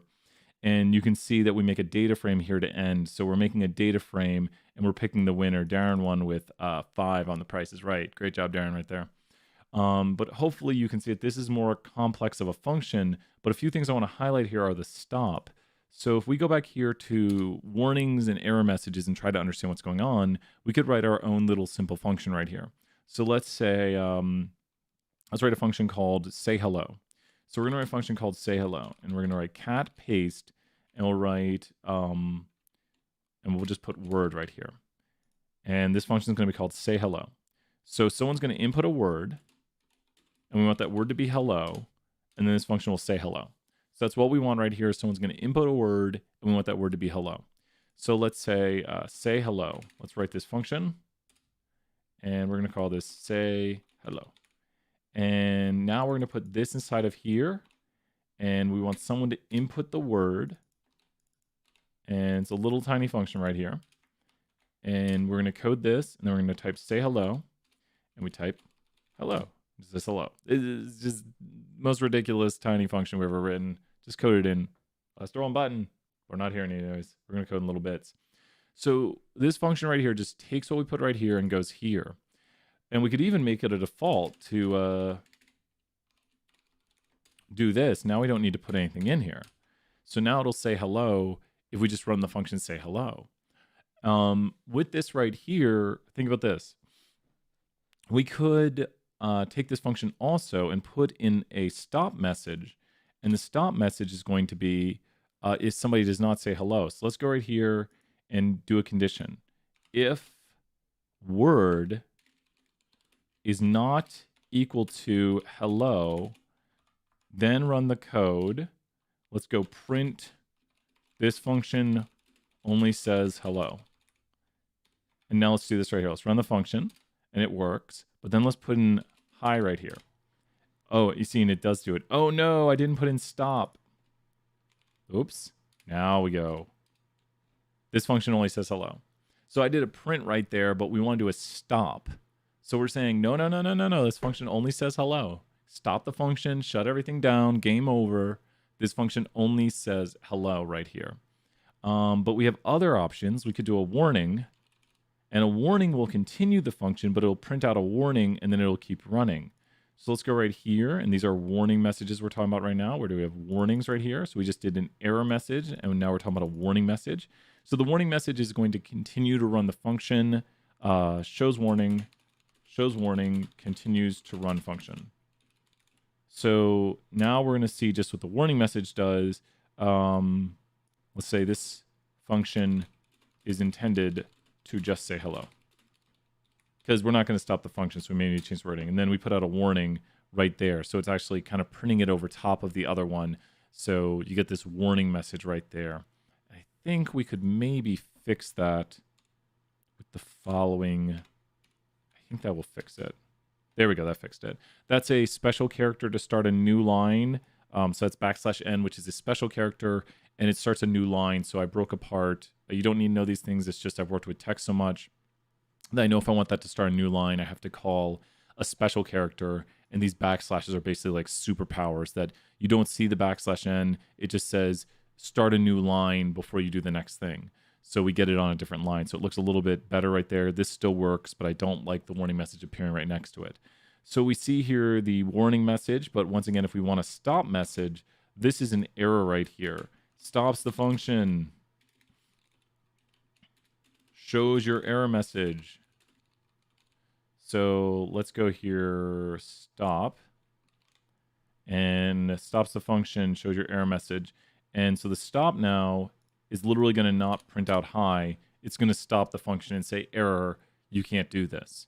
So a big important thing here is knowing that warnings continue your function and stops just stop your function completely from running. What you could do is you could do like an inspirational quote thing. Think about this. Like if you were to, you could make it run when you load R each time. So maybe you've got a whole thing of inspirational quotes. Like let's go here to quote 1. And quote 1 will be like, have a great day. Quote 2 will be, copy this part of it. Quote 2 will be like, vols help vols. That's awesome right there. Quote 3 is, of course, vol means all. Vol means all. And quote 4 is vols help all. Put the two together. Okay, so we got some inspirational quotes right here, and check this out. We're going to turn this into a function that just tells us a quote. And to do this, there's quite a lot of ways to do this. Let's do it with trying to think of the best way. We can concatenate these into a quotes vector. So let's go here to quote 1. If you have questions, feel free to ask. I'm just kind of showing off how to use functions for 474 at the moment. Kind of doing a more expanded kind of examples of function. And, we could, oh gosh, I'm scared if I have it generate random quotes, like make some AI thing right now. That would take longer than I really have. So, so we're going to go here and let's go and do sample from quotes. Let's sample one of them, and that's awesome. And now we're going to go here and let's go here to fun, and let's go to random quote, and this will have nothing in it we don't need, and we're going to put this here, and we might actually need this, and we're going to do this and go here to return. So you could end up generating more of these, but with your random quote, it's not really random, but it's random from that list. You can go here and it'll tell you a random quote. So this is now going to generate a random quote just from this function right here. And we could, we could do something. We could do something really crazy or really fun. Oh my gosh. I need words in the chat. If anyone's listening to me, if anyone's out there, I need words like vols help. I'm actually kind of afraid to do it because I don't know what's going to generate. Like vols help Tennessee. I don't know, big orange. Guess usually we could just do the craziest of quotes, but we could create random quotes. Kind of like, but it's not quite how like neural nets and stuff do it, because they try to analyze the patterns in text, which is really super cool. And I'd love to look at it. There's a lot of open source stuff where people create like these AI learning bots. But it's more fun to like make these things from scratch and see the inner workings, which is to use what someone makes is one thing, but then to create your own and then to use it's another thing. But we're just seeing kind of how functions work right now and how they have certain inputs. We could ask it for more than one quote. So you could say like number quotes. And so we could set that. Here, we'll do this right here. So this is how many quotes we want. And so now it requires you to enter in the number of quotes you want. So now we do have to enter in that we want one quote. It says, have a great day. Now I want 2 quotes. And I wonder if, I don't think when you sample, I don't think I can get them to appear on 2 lines because it's a vector right now. So that's going to be my thing I'm going to do right now. I'm going to make that vector appear on 2 lines. Do I have to work with strings? So it's, well, what I'd have to do right here, it's a lot of work. I'm just trying to think of it to make it appear on 2 lines. What you could do, okay, this is what we got to do. It's the way I just figured out to do it. So while, and we need to put a counter in here. So I equals to 1. This is the first quote right here. Condition while I is less than or equal to number of quotes. We need to then cat paste to the screen the quote we get. So we had our function to get the quote right here. Did I still save it? Nope. Sample from the quotes, one quote, and then we want to go to cat that to the screen. That'll just print it to the screen, which we're fine with that. We don't have to use cat paste. Cat just displays something straight to the screen. And so and then we have to go outside. No, we need to be inside of this. And then we need to go to I equals I plus 1. I is equal to I plus 1. So now we're expanding it to have it say more things, multiple of the same thing. But it's going to keep running this right here. We don't want to put return here. I'll explain why in a moment. You might be like, well, don't we want that to be our return? And we're going to have to do cat paste because I do want those to be on separate lines. So paste gives you additional options when working with this. Paste gives me the option of doing \n right here. So now when I run it, it'll do 2 lines. So I had to do cat paste because I wanted to do that. Now, you might be wondering, why don't I just put return on this? Because what does return do? And this is a really good thing. This is a very good question right here. Why wouldn't I just put return on this? Even though I want 2 quotes right now, I'm 99% certain I'm only going to get 1. And I'm right. Because I know what return does. And we'll put this up here at the notes at the top. But return stops the function. When you hit a return, it stops the function. Cat always prints to the screen. It doesn't matter where you at or where you're at in the function. If you have something wrapped in a cat, it'll just print that to the screen. It's not an object you can capture, but it just prints it to the screen. So cat just shows it on the screen. So I'm lucky that there's something that'll do that. So we do have a note right here, return stops function, returns what you asked for. So we've kind of covered what these things do. We need to know what stops the function, and we need to know what continues to run the function. Warnings continue to run. So we have a function right here that just generates quotes, or the same 4 quotes, and we could ask for, it'll say them a bunch of times here. There we go, vols, it's just going crazy. And we could put in a stop if somebody puts in a number greater than 5. So we could say if number of quotes is greater than 5, then we could say stop, you entered in too many quotes. So now we run it right to have an error. Oh, I got an error. Oh, wrong brackets. Wrong brackets. I saw it when it ran. I didn't hold shift when I made that. Let me show. These are coding brackets right here. Let me go really big. So you have to make sure you have the right brackets, which I totally had a hard time dealing with at first. So the differences we're looking at right here are, these are coding brackets. You have to look at the squiggle on it, and we put code inside them. Like for the function, we put code inside of it. For the stop or for the if, we're putting code inside the if. This is the if function because it has the parentheses. And so we have the function right there, and the concatenator right here is also a function. This while is a function, and then this is the code that goes inside the function. So the code brackets, the squiggly ones, say this will be the code that runs inside this function. So the while loop is a function, and then this is the code that the while loop runs right here. Very important. And I don't see any square brackets on here. Square brackets are for positions. So if we want to call a certain position, we could use a square bracket. But knowing the differences between your parentheses, your brackets, and your squiggly brackets for code is very important to keep everything straight. And for the longest time, I had a hard time with it. But we have a pretty, we built up, 10 lines of code for a function that gives you, just a few quotes right here.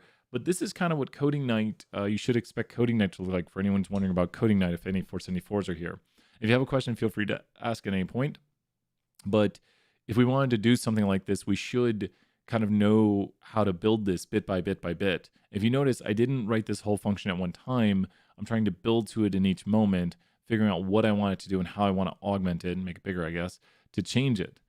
And so now we have a decent thing. But let's go here and go to quotes 1. And this is called setting a default. So let's put here. So let's go setting defaults. Let's go defaults. Defaults for arguments. Arguments can have defaults, default values, not required. So it's not required that arguments have default values, but you can do it. I wonder if I've been quieter. There we go. Arguments can have default values, and that hopefully no one tells me I'm too loud. Let me look at the levels.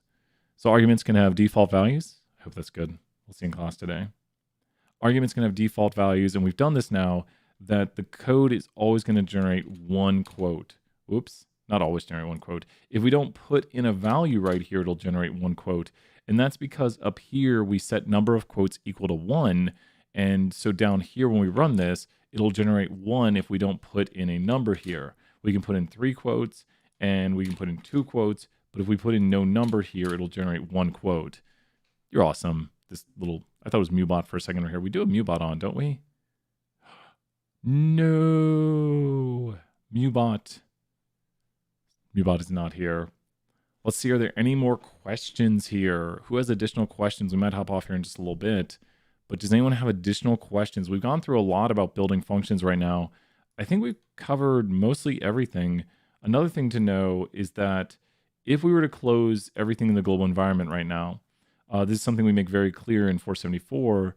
Let's go right here and put function world. Function world. everything in function world stays there. So even though, so everything in function world stays in function world. So even though I've got nothing in my global environment, I'm going to run my function here. If you notice, my function has quotes in it that are being saved. But when I run this, it doesn't show that right here because the function doesn't save to the global environment. Whatever happens inside of here vanishes when we go into the global, when we finish the function. So when the function ends, whatever happened in the function world goes away and you just see the function over here in the global environment. And so just notice how all of this is being saved here, everything's being saved. And then when you go here, you run a random quote. It's not actually saving these to the global environment. These are being saved to the function environment. So everything right here, all of these quotes are in the function world. And I wish you could just like run a function and see what the function's holding. There might be a way to do that. I just don't know of it yet. There's always ways to do things if you look hard enough, like to create. I mean, I guess you could create a function that. Could I do that? You just run the code on the outside. You just take it out of the function and run it. That's one way of doing it. Let's do that. You know what we could do? Let's code a really interesting function right here. Ready? Let's code till stream is over. Let's do this right here. System time. We could code this for every class. So you can get the system time on your computer right now. So that is the current date. That's a neat little function that just gets you the system time. And you know what? I think with library lubridate, we don't have lubridate on right here. If we go to system time right here, and we go to hour, and it's telling us the hour, and we could go to the minute. There we go. We're at 1:31. So you can see I'm in different time zone right here. It says Central Time, but you can literally get the exact time it is right now. And I wonder if it would take up a lot of system memory to do this. I'm going to code the craziest function I've ever coded. Let's code a function right here that says, let's go and get the time. So we're going to go and make a time right here. And we'll say class overtime or office hours over. Okay. And we're going to store this time right here. Here's the time. Oh, it's in military time. And there is the time office hours are over. So now we want to do something like this, and we want to go system time. Oh no, it doesn't let me do that. Okay, because system time is in, let me look at the format. Oh, I know why. Because this is not a date time object yet. That's year, month, day, hour, minute, second. Okay, year, month, day, hour, minute, second. So this is year, month, day, hour, minute, second. And whoa, there's a time difference of 4.5. I got 4.5 hours? How can that be? Here's the current time. Here's this time. Missed a parentheses. 14. Oh, UTC. Oh. But wait, why would that do that? Is this not in... And it doesn't have the time zone on it. So let me fix the time zone. Ooh, gotta figure out how to make a time zone. It doesn't know the year, month, day, hour, minute, second. And is there not a time zone option? Time zone. Local. Okay, here we go. So we have to add in time zone. Here we go. It's TZ time zone, of course. And so there's an argument for time zone. So we're going to remove this out of here, CDT. And when we run this, we're going to go time zone equals CDT. And it gave me warning messages. That's not good. Year, month, day, hour, minute, second is not liking CDT. Unrecognized output for time zone. Was it not CDT?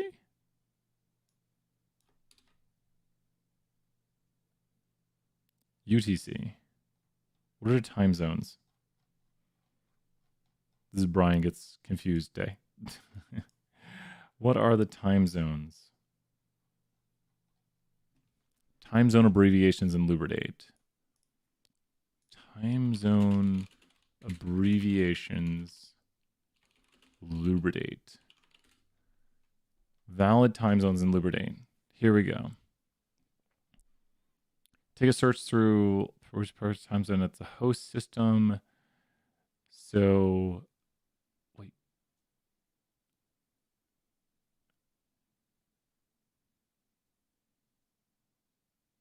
Is it not? OLS names.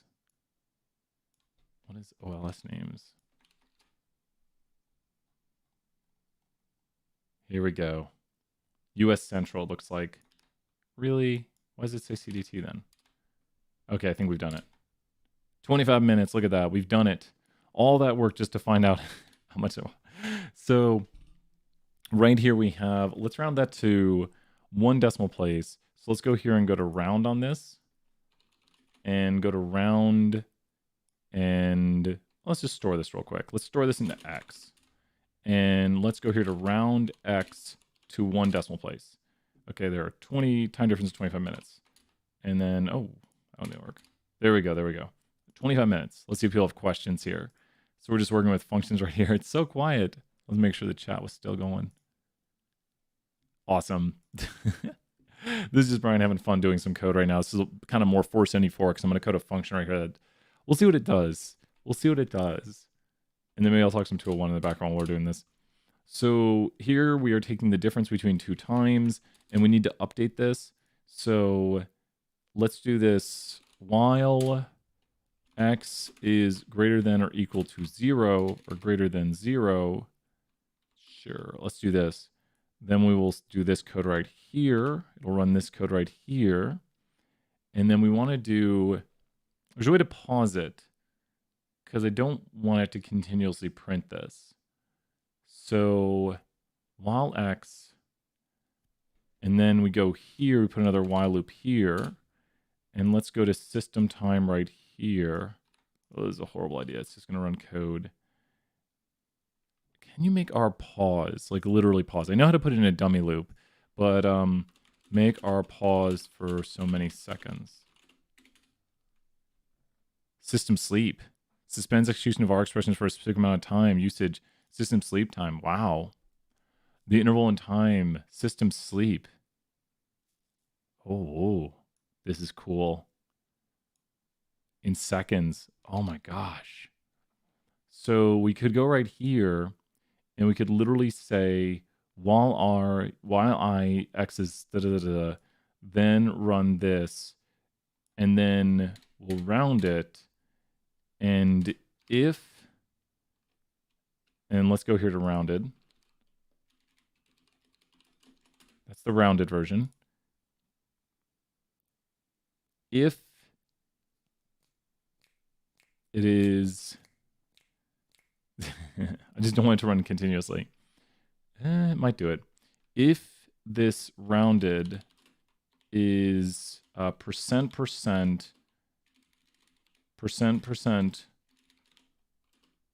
no, it's not right. Percent 1 equal to 0. So we're going to look at what the rounded is and see what it's rounded. We didn't create that yet. So we're going to look at the rounded object. And we're going to see if it's divisible by 1 evenly. So, oh, wait, what? Oh, time difference right there. Let's go as dot integer. So as dot integer, and let's round it to 1 decimal place. It's going to make it easier on it. So now we're saving it as an integer. Could not find function as dot integer save into. What? Okay, that works. Oh, I know why. Let's take the rounded right here. It's trying to save into the function. That's why. And then let's go rounded and save rounded as dot integer and rounded. So now we've created this as an integer. Let's double check. Now, oh, we did it. We got the second right. So now it's saying true right there. And then this, if this is true, then we'll run the following code right here. If it's true, we will run the following code. We will go and we will run, let's do cat paste. There are, whoops, cat paste. There are rounded minutes left. Then we go system sleep. Can't believe it did another function, 60 seconds. And we go else system sleep. for 4 seconds. Hopefully that'll catch an interval when it's accurate. And then I have another condition here, a while. No, I don't want that. Okay, I think that'll do it.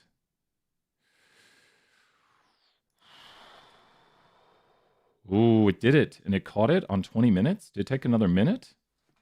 If it did it, it caught it at 20 minutes. And now it's continuously running my R. So we've got a countdown here going where it'll only print, if this works, so I don't know if anyone's still here, I got obsessed with doing that right there. So if this works, this should keep doing a countdown right here. Kind of a fun little experiment. I feel like it rounded it too much. It's doing it every minute or so right now, but I wanted it to check to see if it was divisible by 1, because I'm looking at my clock, and I think it's rounding it too much. But it is doing it every minute right now. The whole checking right here, I think, was rounded too much, maybe. Or maybe it was just right there, because it did change over to 140 pretty quickly. So maybe it was just on the border of it. Maybe it was like 4 or 5 seconds away, and then I saw it. So we'll come back. We'll look at this to see if it's doing the countdown right here. The system should be asleep, and then it's going to reinitialize the loop. But let's go back and look at a little bit more right here. Today we covered Pearson and Spearman. We kind of did that. We also did a lot with coding. So to kind of go back to 201 real quick here at the end, because we haven't done a lot of 201 today. So 201. So the big things in 201 right now are going to be regression, and that is the big topic of today. So, I should have done some of their homework today. You know what? Let's do that. Let's hop here and do some 201 homework with the time we have left. So we're going to hop here to 201 and pull up the homework. So I can say this is in the video to help out, because I know these will help out students who want to watch and see some of the homework assignments. So let's pull up the 201 homework. I just have fun coding. I don't know if that's sad, but to me it's kind of fun. And if people don't have questions, I'm like, I'm going to code something fun right here. So we are pulling up the homework assignment or the quiz. Let's do the homework today. I think I can get the homework done in time and explain it. So let's go here and do the 6 or 7 questions on the homework. Okay, so what we see right here at the start of this is we see the regression equation. We are predicting the amount of potassium, and it's important we understand here what's going on. When you look at this equation right here, you've got the predicted potassium is equal to the intercept plus the slope times fiber. So you immediately want to understand what this equation is showing you. Try taking these notes with me to make sure you understand that right here we have that this is y hat, the variable we're predicting, which means that's the line. Y hat is everything on the line. And then we have here the value of the slope, which is b0. And we have here plus b1, which is the, oh my gosh, that's the value of the intercept b0. And b1 is the value of the slope. And x is the x variable here along the x-axis. So we could change it a little bit so that this right here is b0. So b0 is right here. And then the slope is going to be the rise over the run. It's each unit change right here. So this is the slope, and then this is the units of x down here. So hopefully that makes sense what you're viewing. And we're just going to solve this equation by plugging in the numbers. So it asks right here, an analysis of the amount of fiber in grams and the potassium content in 77 boxes of cereal. So that would be the sample size. Gives a regression model of this. If your cereal provides 8 grams of fiber, how much potassium does the model estimate you will get? So all we're going to do is just plug in the fiber. We're going to times 8 times 26, and we're going to add to it 37, and we get 245. Now here's an advanced question. Since the answer was 245, that is the y value. I don't think the next one does this, but that is the y hat. So we got 235. So y hat equals 235. What if the cereal actually has, 245, I knew it. What if the cereal actually has 260? That would make that the y. So now if we want to find the residual, it'd be somewhere over here. That would be the residual. And how do I know that? Because the residual is the actual minus the predicted. The residual is going to be the actual amount minus the predicted. So we would take the actual of 260 and subtract 245, actual minus predicted, and get a residual of 15. So this is the residual, which residual equals the actual minus the predicted right here. So important we can see how these formulas work and kind of understand if someone said the cereal actually had this much potassium, we could figure out the residual for it. The residual would be that it's 15 above the prediction. So we predicted it to be at 245. That's the y hat, the predicted potassium. And then it actually had 260. So the residual would be 15. That might be the next question. So let's look at the next question. Right here, we have the same equation. And let's kind of zoom out a little bit. From the regression model, you can create an estimate, yada, yada, yada. What does it mean to say the cereal has a negative residual? So when we think about what a negative residual means, a negative residual would be something that is below the line. So a negative residual, down here is the negative residual zone, here is the positive residual zone, and here's where residuals are 0, if they're exactly on the line. So that would mean the predicted amount would be above, and I can't draw today, the predicted amount, which is on the line, the y hats are on the line, would be above the actual amount. So the actual would be a dot down here, and it would be below the prediction we have. So the prediction is above the actual, so we over-predicted it. Let's see if we see anything in line with that. The potassium content is actually lower than the model predicts. Just so we can see, and I'm double-checking my answer, sounded right. The potassium model is actually lower than it predicted. Just to see our drawing again of this, we see here's the actual point. So this is our actual observation of the potassium. If you were to trace over, it maybe has like 50 potassium, or, well, it has like 220, let's say. But we predicted it to be at 245. And if we solve our equation over here with these numbers, we can change this to do the actual is 220. In our new example here, we're saying it actually has 220. And you can see we would get a residual of negative 25 right here. So this is how we can calculate the residual, and we can see the residual by looking at the distance it'd be below the line. So the distance it is below the line, which I'm doing a horrible job at drawing in context today. But if this were to be right here, this distance below the line right here is 25. That is the distance that point is below the line, i.e. it has a residual of negative 25.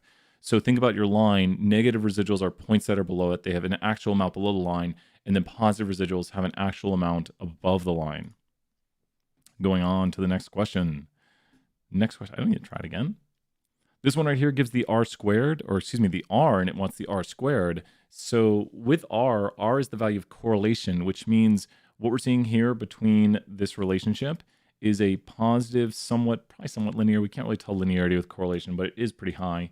So we probably see something like this right here to get the correlation of 0.891, which means it's definitely positive, which means it's somewhat fairly strong. So this is an r, or we usually do lowercase r for that one. I hate that it does that. R equal to 0.891, I believe. Now to get r squared, you simply square it, and it's going to be close to like 0.80. We're going to have to do a few decimal places on this, round to the nearest tenth. So this is the percent of variation in y explained by the variation in x, 0.891 times 0.891. And if you're thinking about, so that's 79.4, you have to round it to a tenth. Be very careful on the rounding and the decimals. It wants it as a percentage. But I do want to mention something right here, that when we interpret r squared, the interpretation for r squared is as follows. R squared has the following interpretation. R squared has the interpretation of blank, let's do it. There we go. Blank percent of the variation in y is explained, oh, we gotta do it, by the variation in x. Blank percent of the variation in y is explained by the variation in x. And these are the parts you need to fill out, not that period part. There we go. Very happy about that. So blank percent of the variation in y is explained by the variation in x. It's going to make me do the percent, is it? Nope. There we go. And this can be ignored. There we go. Blank percent of the variation in y can be explained by the variation in x. And so let's look at ours right here and just do it with this answer. So if we have that we're trying to explain potassium, so we'd say 79.4% of the variability in potassium is explained by the variation in fiber. So 79.4% of the variability in potassium is explained by the variation. Variability and variation are the same synonym words.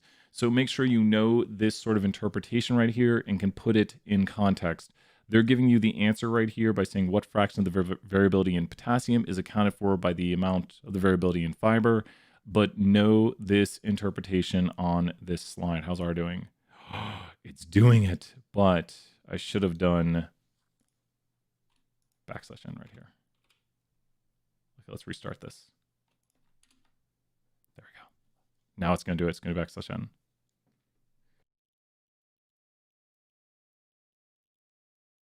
I should sneeze into my shoulder. I had to hold the button too to cover the sneeze. No one's here to say bless you. No. Let's continue on to the next question right here. I'm like not touch my hair until I wash my hand. So, and now we have residual plots. Okay, this will be covered today, and I can see how this would confuse people. When it comes to residual plots, this is actually a super good residual plot. A residual plot is the following. Residual plot. A residual plot is when you take your line and make it flat. So you're going to take this line right here, and you're going to make it flat, because everything on the line would have a residual of 0. So if you had points going around it like this, you would then have a relationship going around it like this. If you notice, I'm drawing the same sort of thing, it's just the line is flat.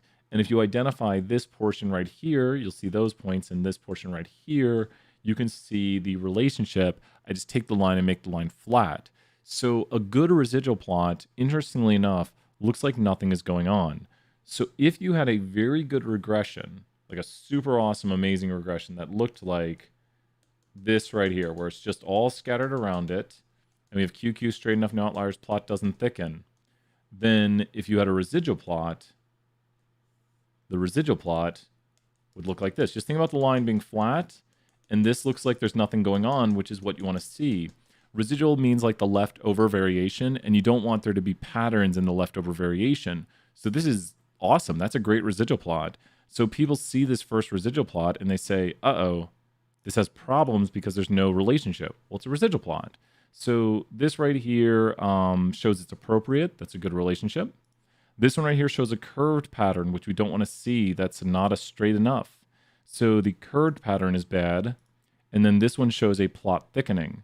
So the last one is going to be the fan pattern. And if you think about this, the model's getting weaker. Just to show what we're talking about here, if you had this, you'd have a model getting weaker, because you would have a model that looks like this, where it starts out very strong around the line, and then it fans out, getting weaker, because it's more spread out. More spread out is weaker, not stronger. And then you go here and you visualize it this way, and you would see it on the residual plot like this if you just made the line flat.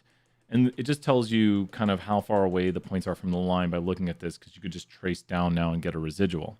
So that's the point of residual plots. It's to investigate the relationship among the residuals. So this one indicates it's not appropriate. The predictive power of the model decreases. It's getting weaker as you go across.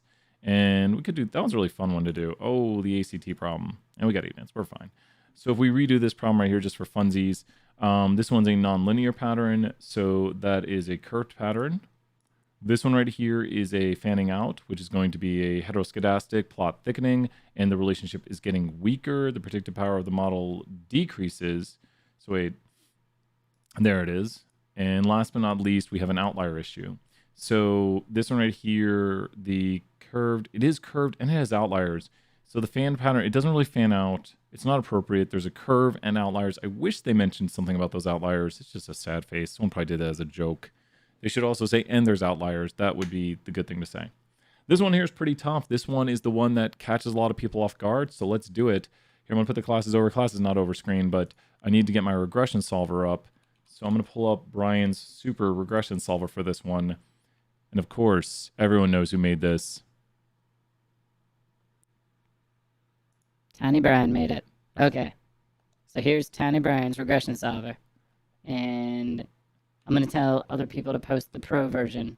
So this is where you put in the value of the correlation. You just enter in whatever the correlation is. So we're going to try to do this dual screen. We're going to go here, and here we are. So the harder part of this problem, we have to do the rest of it. Okay, Brian, get out here. Okay. Okay, so I have to do the rest of it to get to the harder part. So verbal and math test scores on the SAT are being displayed right here. We see someone's math score, we see someone's verbal score, and the higher their verbal score, generally the higher their math score. We do see an extreme outlier up here. So we generally have a pretty strong quantitative relationship here. There's no plot thickening. That's good. It's linear. That's good. It's strong. It's positive. Doesn't matter that's positive. It's just what it is. And we see the outlier. So let's talk about this.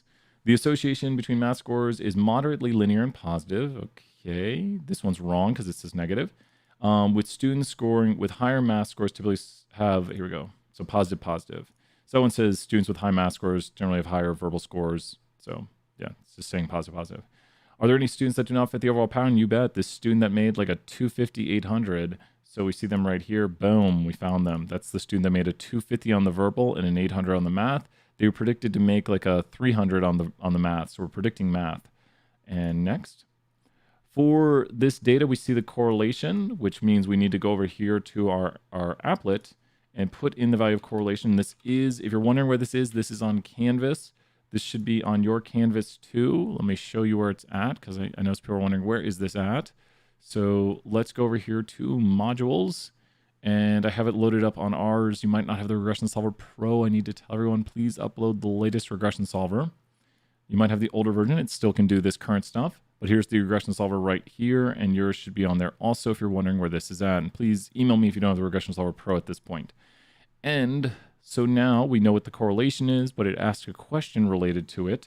Correlation just means how tightly clustered the points are around the line and how well they fit the linear relationship. So this one's pretty tough right here. Okay, students who scored 1 standard deviation higher or above in math are expected to score this many standard deviations.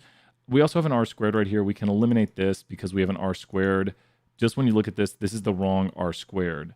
And students who score 1 standard deviation above math are expected to score below. You see how this one says below?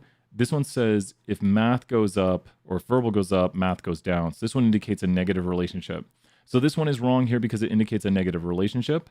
This one is wrong here because it has the wrong R squared, making this one the correct one because it has the right R squared and it has a positive relationship. So kind of process of elimination that this is the wrong R squared because if you square this, just so we can show it, 0.677 squared is going to be that. And that's what we see here for R squared, which means 45.8% of the variability in someone's math score is explained by their verbal score. Please do not forget, we wrote down that explanation earlier on how to interpret R squared. 45.8% of the variation in someone's math score is explained by the variation in their verbal score. So you should know that decently, how to interpret an R squared. Next, we get to do the predictions right here. Now, this is the fun part. This is where we're going to make the mistakes. No, we can't make mistakes. Only got 3 more minutes. How's R doing? 3 more minutes. Create a countdown there. And so we have these verbal scores. The verbal score has an average of 510.2. Verbal is the X. So with verbal being the X, we need to enter this into the applet on the X. If I make an error, I'll get it wrong. So 510.2, because verbal's the X. Just so you can see here, verbal was the X, so I have to enter it in right there. It has standard deviation of 181.6. So I need to go to this one, 181.6. That's the standard deviation of the X variable. Math, which is the Y, is 522.3 for the mean. That's the mean of Y. 522.3. And then last but not least, it has a standard deviation of 166. If I've entered everything in the right way, then we have here the slope, the intercept, can't think today, 3 decimal places right here, and we have the slope variable. So I just misread it for a moment there. 3 decimal places again. Take a deep breath with 3 decimal places, right? There we go. That's what I like to see. A lot of fun doing that problem. So interpret the slope. I wish they gave interpretations right here. We should have this with him. I just got in here. Have you been doing a review with the, yeah, Wilson. This is, I'm completing all of chapter 7 homework. So it'll be in this video. So you will have how to do chapter 7 homework right here. Does that make sense, Wilson? Will that help out? So interpret the slope for each additional point somebody gets in the X variable. For each additional point in verbal, we would expect an increase in their math score by this amount. So for each additional, it's for each additional 1 unit increase in X, we expect Y to increase by B1. And I'm going to write that down right here. So the interpretation of the slope interpretation is, you're welcome. That's awesome, man. Thank you, Wilson. 100 points, Wilson. So slope is for each 1 unit increase in x, we expect y to increase or decrease, depending on which way it goes, by b, not capital B, b1. Lowercase b is for the coefficient, and for each 1 unit increase in x, we need to put that in context. I like to do it. There we go. For each 1 unit increase, whatever that means context-wise, and then x needs to be in context, y needs to be in context, increase, decrease needs to be chosen between which two we're using, and then b1, which is the value of the slope. We might as well put the intercept here while we're at it. The intercept is when x is equal to 0, we expect y to equal b0, or b0, what do you want to call it? So when x is equal to 0, we expect y to equal b0. And that's the interpretation of the intercept. So we have all three interpretations right here of the slope, the intercept. Why is slope all capitalized? I don't know. Slope, intercept, and r squared. Really great interpretations that you should have written down. And then when we get to the intercept interpretation right here, we're not going to be tricked. For each 1 unit increase in verbal, we expect the math score to increase by this amount. Good, not tricked. Not today, my Pearson. Predict the math score of somebody who had a verbal score of 371. Now, this is super easy with the calculator right here. We're just going to put in 371 and it's going to solve it. But what's going on right here is it's actually solving this equation for us, and it's probably easier viewed if I showed it over here. This equation, all we're doing is plugging in 371 right here. So we're going to go right here and plug in 371 for x. So 371 times 0.619, and then we're going to add to this 206.566. And so this gives us the predicted score. That looks kind of low. Is that what the applet said also? Nearest whole number, be very careful. 436. Yeah, and that it carries more decimals in the background. If you're wondering why there's a small difference, the applet carries all the decimals. Meanwhile, I'm not carrying them all because it just does a more advanced calculation. Each year, someone scores a perfect 1600. Now, this is the tough question that people usually get stuck on. I'm going to make it real big right here, and let's work it out. We're going a little bit over office hours, but that's fine. Did my thing stop? There's negative 47 minutes. What? No, that's so... Oh, and it stopped. What happened? That's so weird. Unintended consequences of the end of the function. And the function stopped. So each year, someone makes this. So let's check this out. We need one other thing right here. We're going to do this on a Word document. This is the tough question that people usually get stuck on. The other ones are, I mean, they're not easy, but they're easier than this one. This one requires multiple calculations, and we need this right here. So we need all this information to solve this, and we need another formula. So we're going to solve this question, which is the big question at the end of it. Okay. So when we solve this question right here, it says each year somebody scores a perfect 1600. So if someone scored a perfect 1600, then we know their math score is equal to 800. And that's their x. And their y, which is verbal, is equal to 800. So we know that this is their actual value of x, which we'll put down here. Well, wait a minute. We can just go ahead and solve that now. So why not just solve this right now? Because we know their math score. So we know their actual math score is 800. So 800 times 0.619 plus 206.566. That's what they're predicted to make. So their y hat, 701.766. So y hat is equal to 701.766. That is their predicted verbal score. And then we just have to know one more formula and we're done. So we know they scored, let's review. Since they scored a 1600, there's two sections. So we know their math was a perfect 800. That's their actual value of their math.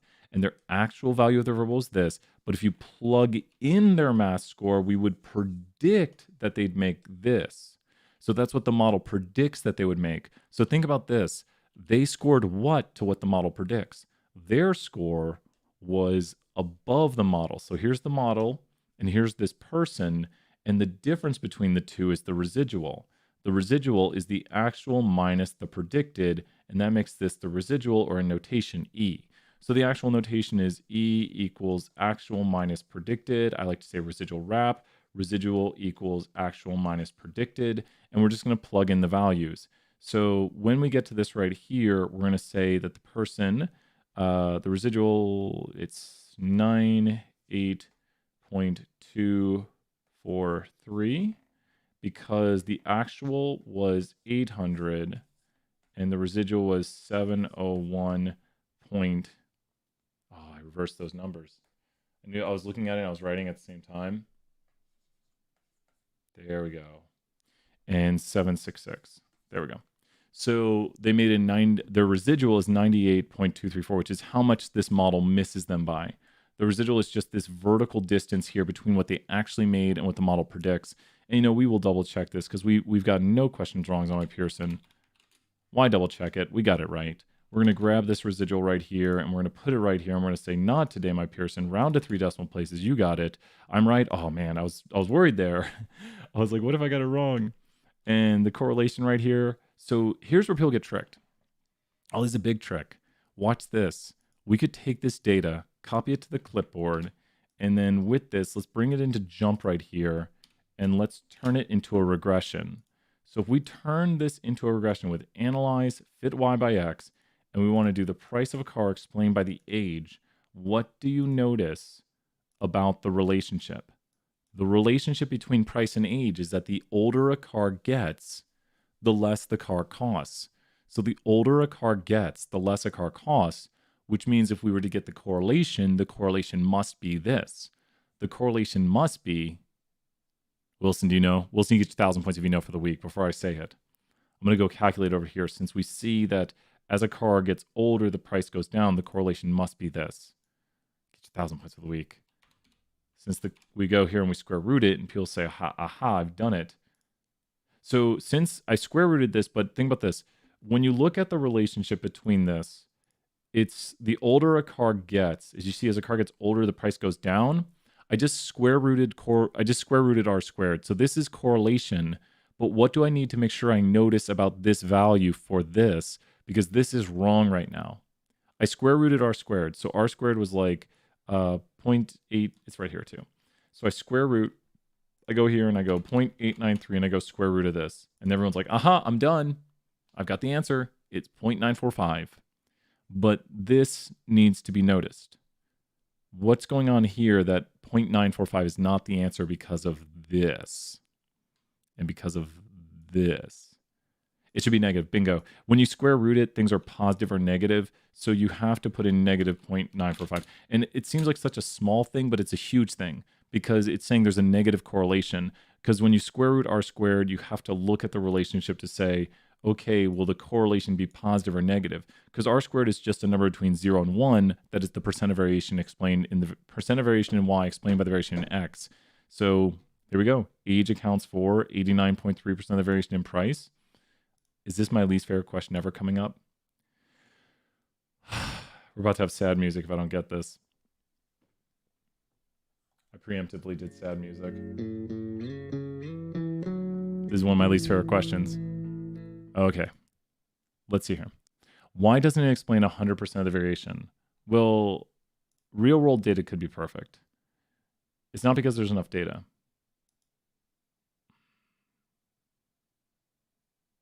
There's so many reasons. This is like my least. Can you explain part B? Mm-hmm. So part B is using the this right here. So take this right here, and remember we have 89.3, and we're just going to plug in here 89.3% of the variation in price is explained by the variation in age. So we go right here and we plug in, and the way this works, we were talking about this way earlier at the very start, like very, very start of this video, is the way it works is I'm looking for the thing where we talked about it. Here we go. The tighter it is around it, the better it explains it. So if you have a relationship like this right here, where all the points are on it, how much of the variation would this line explain for Y? How much of the variation in Y would this line explain? So this Y would have an R squared of equal to what? Because this explains how much of the variation in those points. This would have an R squared of 1 meaning 100% of the variation in y is explained by the variation in x. But this one right here, if we draw points all crazy around it, this one right here is going to have a flat line going through it, and this one would have an r squared equal to 0, because 0% of the variation in y is explained by the variation in x. So you don't have to calculate it like by hand. You should know how r and r squared are related.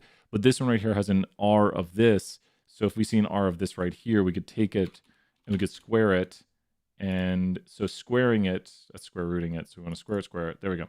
So squaring it gets this right here. Oh, you bet it's Galaxy Pen. Calzone Tyrone, which you should, too few people have seen your points. So good to see you here. Oh, Mewbot's not on. Oh, shoot. We're about to end because I'll be hopping over to Discord and stuff. I'm putting Mewbot on. So there we go. So just use the sentence. Yeah, just use the, I know. Rip Mewbot. He's appearing right now. I forgot to load him up at the start of this stream, and I realized it halfway through, and it was kind of a slow stream. Oh, give it. Wait, Calzone. Try again.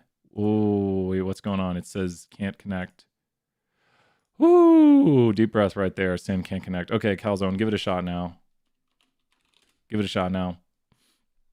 Mewbot should be awake. Oh, there we go. Stats don't lie. Statistician does. Mewbot knows what's up. So we got this right here. Okay. Wilson's checking out their points. Calzone's checking out their points. Wilson is at bronze tier. Calzone is at legendary tier. There are like, I think 6 or 7 tiers in the class. I'm at gold tier. I think I'm getting close to the next tier. So you are a legend in Statue 1. Literally first Kahoot. And we'll be having another Kahoot coming up, Calzone. Friday and Monday. If you're around Monday night, we should be having a big Kahoot. Like, it might be huge because it'll be for a test. And that's when we have a lot of people show up. This is the last question. I've gotten this question wrong before. I'm going to peer here. I'm going to peer's Tiny Brian. So you should be able to make, yeah, definitely see. I'll post it. Calzone showed up, one of our first Kahoots, came in like 3rd place. He is Absolute legend. I'm here, Tiny Brian, to answer this question. I know all the answers. Okay. So this question right here has theoretical things that could be correct. Theoretically, well, real world data could be perfect. That's just wrong. There's not enough data. That's just wrong, because it doesn't matter how much data there is. So why doesn't this model explain 100% of the variation? The actual statistical answer is going to be this. But I think it's this one. Yeah. I know the answers. So, yeah, that's ridiculous. Thank you, Brian. Okay, Tiny Brian did a good job right there. So, yeah. That one, I always hate that one because it tricks me. Unless they put 2 right answers in on it. The reason this is statistically correct, it's because, what's up, Charlie? Good to see you here. The reason that one's statistically correct is to get an r squared of 1, it has to go through all the points. So this is when you get an r squared of 1 right here, when the line goes through all the points. So if you have 2 cars with the same age. Oh, do we have a bunch of people here watching and doing the homework? That's super awesome. If you have 2 cars with the same age with different prices, then you can't get an r squared of 1. So the only way to get an r squared of 1 is if it goes through all the points. So I really need to talk to my Pearson and say, theoretically, that answer is right also. Because if 2 cars with the same age have a different price, the line can't go through all the points. And you remember previously, Wilson, right? Wilson, we saw that this is an r squared of 1. So if the points are not on it, the line does not explain all the variation. So 2 cars having the same age but having different prices would lead to an r squared that is not 1. So I know that's one that tricks me. So I try to remember it tricks me. And then I pick the one that I think it also kind of makes sense, because in the real world, there's more variability that explains price than just age. The age of a car doesn't explain everything, because you might say, well, older cars are cheaper, but what if you want to buy like a Ford Thunderbird or something? I don't know if they still make those, but if you want to buy like a really old car, like a 1950s car, someone might be like, oh, this is $40,000. You're like, wait, it's a really old car. Why? How can you ask me $40,000 for a 1950s mint condition such and such car? They're like, are you crazy? $40,000 is a deal. I don't know cars, but I do know, if it's an antique car, it's going to cost more. Like, let's say a 1975 Ford Mustang. Let's just go with that right there. Mint condition, new wheels, new everything, and like new interior, new leather interior. Man, that'd be cool. It's so funny. Like vintage stuff is cool, but did you think when people bought that in 1975 or something, they were like, "Oh, this is such a cool." They probably did. It's Ford Mustang. So, but I think that's got it. We covered all of the chapter today. If you have questions, let me know. My Pearson did not trick me today. It shouldn't. I know these topics, I swear. We'll be having class here soon, but that's got it. Smart investments. Yeah, I know, right? Just keep it in your garage. There's things you could buy and just not do anything with and make money off of. But other things depreciate. Like 99% of everything depreciates once you buy it. Like a car, you buy it, you bring it off the lot, depreciates. But then there's like that 1% of stuff that if you buy it and like just like put it somewhere, like if you bought like ecto coolers, like those are like a drink thing. I don't even know how you'd store them so they don't get bad, but people pay high premium for like 80s and 90s stuff from their childhood. Clorox, oh yeah, and we don't want to be those people who like hoard that stuff because we're running out of Clorox wipes, and it'd be nice if we just want to use them for our own purposes to stay sanitary and stay healthy and wipe down groceries. But yeah, I think I've saw that those have skyrocketed in price, and there was a dude in our state.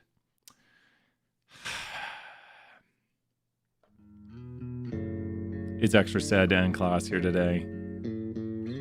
Vols help Vols. We got a quote thing for this. We got a quote generator. End us strong here with random quote. Random quote. Do I have my random quote thing? End us strong with random quote. Vol means all. Vols help all. We know it right here. We got it. Quote number 6, perfectly balanced. So we got this right here. We created some fun stuff today. I'll let everyone go. Oh, man, I want to show it. We'll show it here another time. Quote 12. What's quote 12? Mubot has made zeros eternity. Awesome. I will see everybody soon, or I'll see Statue 1 soon. Bye for now. Bye. Wait, where's I want to do this outro. I know which one outro I want to do. Wait, it's Wacky Wednesdays, so we're going to see some. Here, no, we got to skip it. See you soon. See you. Wait, is there a question, Ian? What do you got, Ian? Ian, go ahead, Ian. I see Ian. Caught me at the last second there. I was about to hit the buttons. What question do you have, Ian? Don't worry. I waited. I didn't hit the button. How do I find class from Monday on YouTube? It should be in the playlist. We don't post the playlist here. Email me if you can't find it. Here, I'll show you where it's at via the link. But don't post the playlist here. So that way the playlist stays. All the classes are going to be under this Watch Live playlist. Watch Class Live right there. So make sure not post the lectures in the chat, but the Watch Class Live. Subscribe, and it's pretty easy. Yeah, and so, well, and you won't see Wilson. Yeah, hey, do subscribe. Thank you, Wilson, right there. Thank you, Wilson. It's kind of neat when we get more subscribers and stuff. It's kind of fun. We're at like 2,700, and I'm going to put out a lot more videos this weekend. I'm thinking about doing, you're welcome, Ian. Thank you, Ian. Ian, 100 points for coming in, asking that right there. If you click this, it'll bring you to the playlist, and you'll be able to find everything, because we keep those so that people don't find them. And we've done them publicly before. Get that bell on, you bet. That's when you can see office hours. Ring that bell. You know what's going on right there, Wilson. Some great advice. We're going to end with our quick outro right here. Let's do it. Here we go. It's on these Wacky Wednesdays.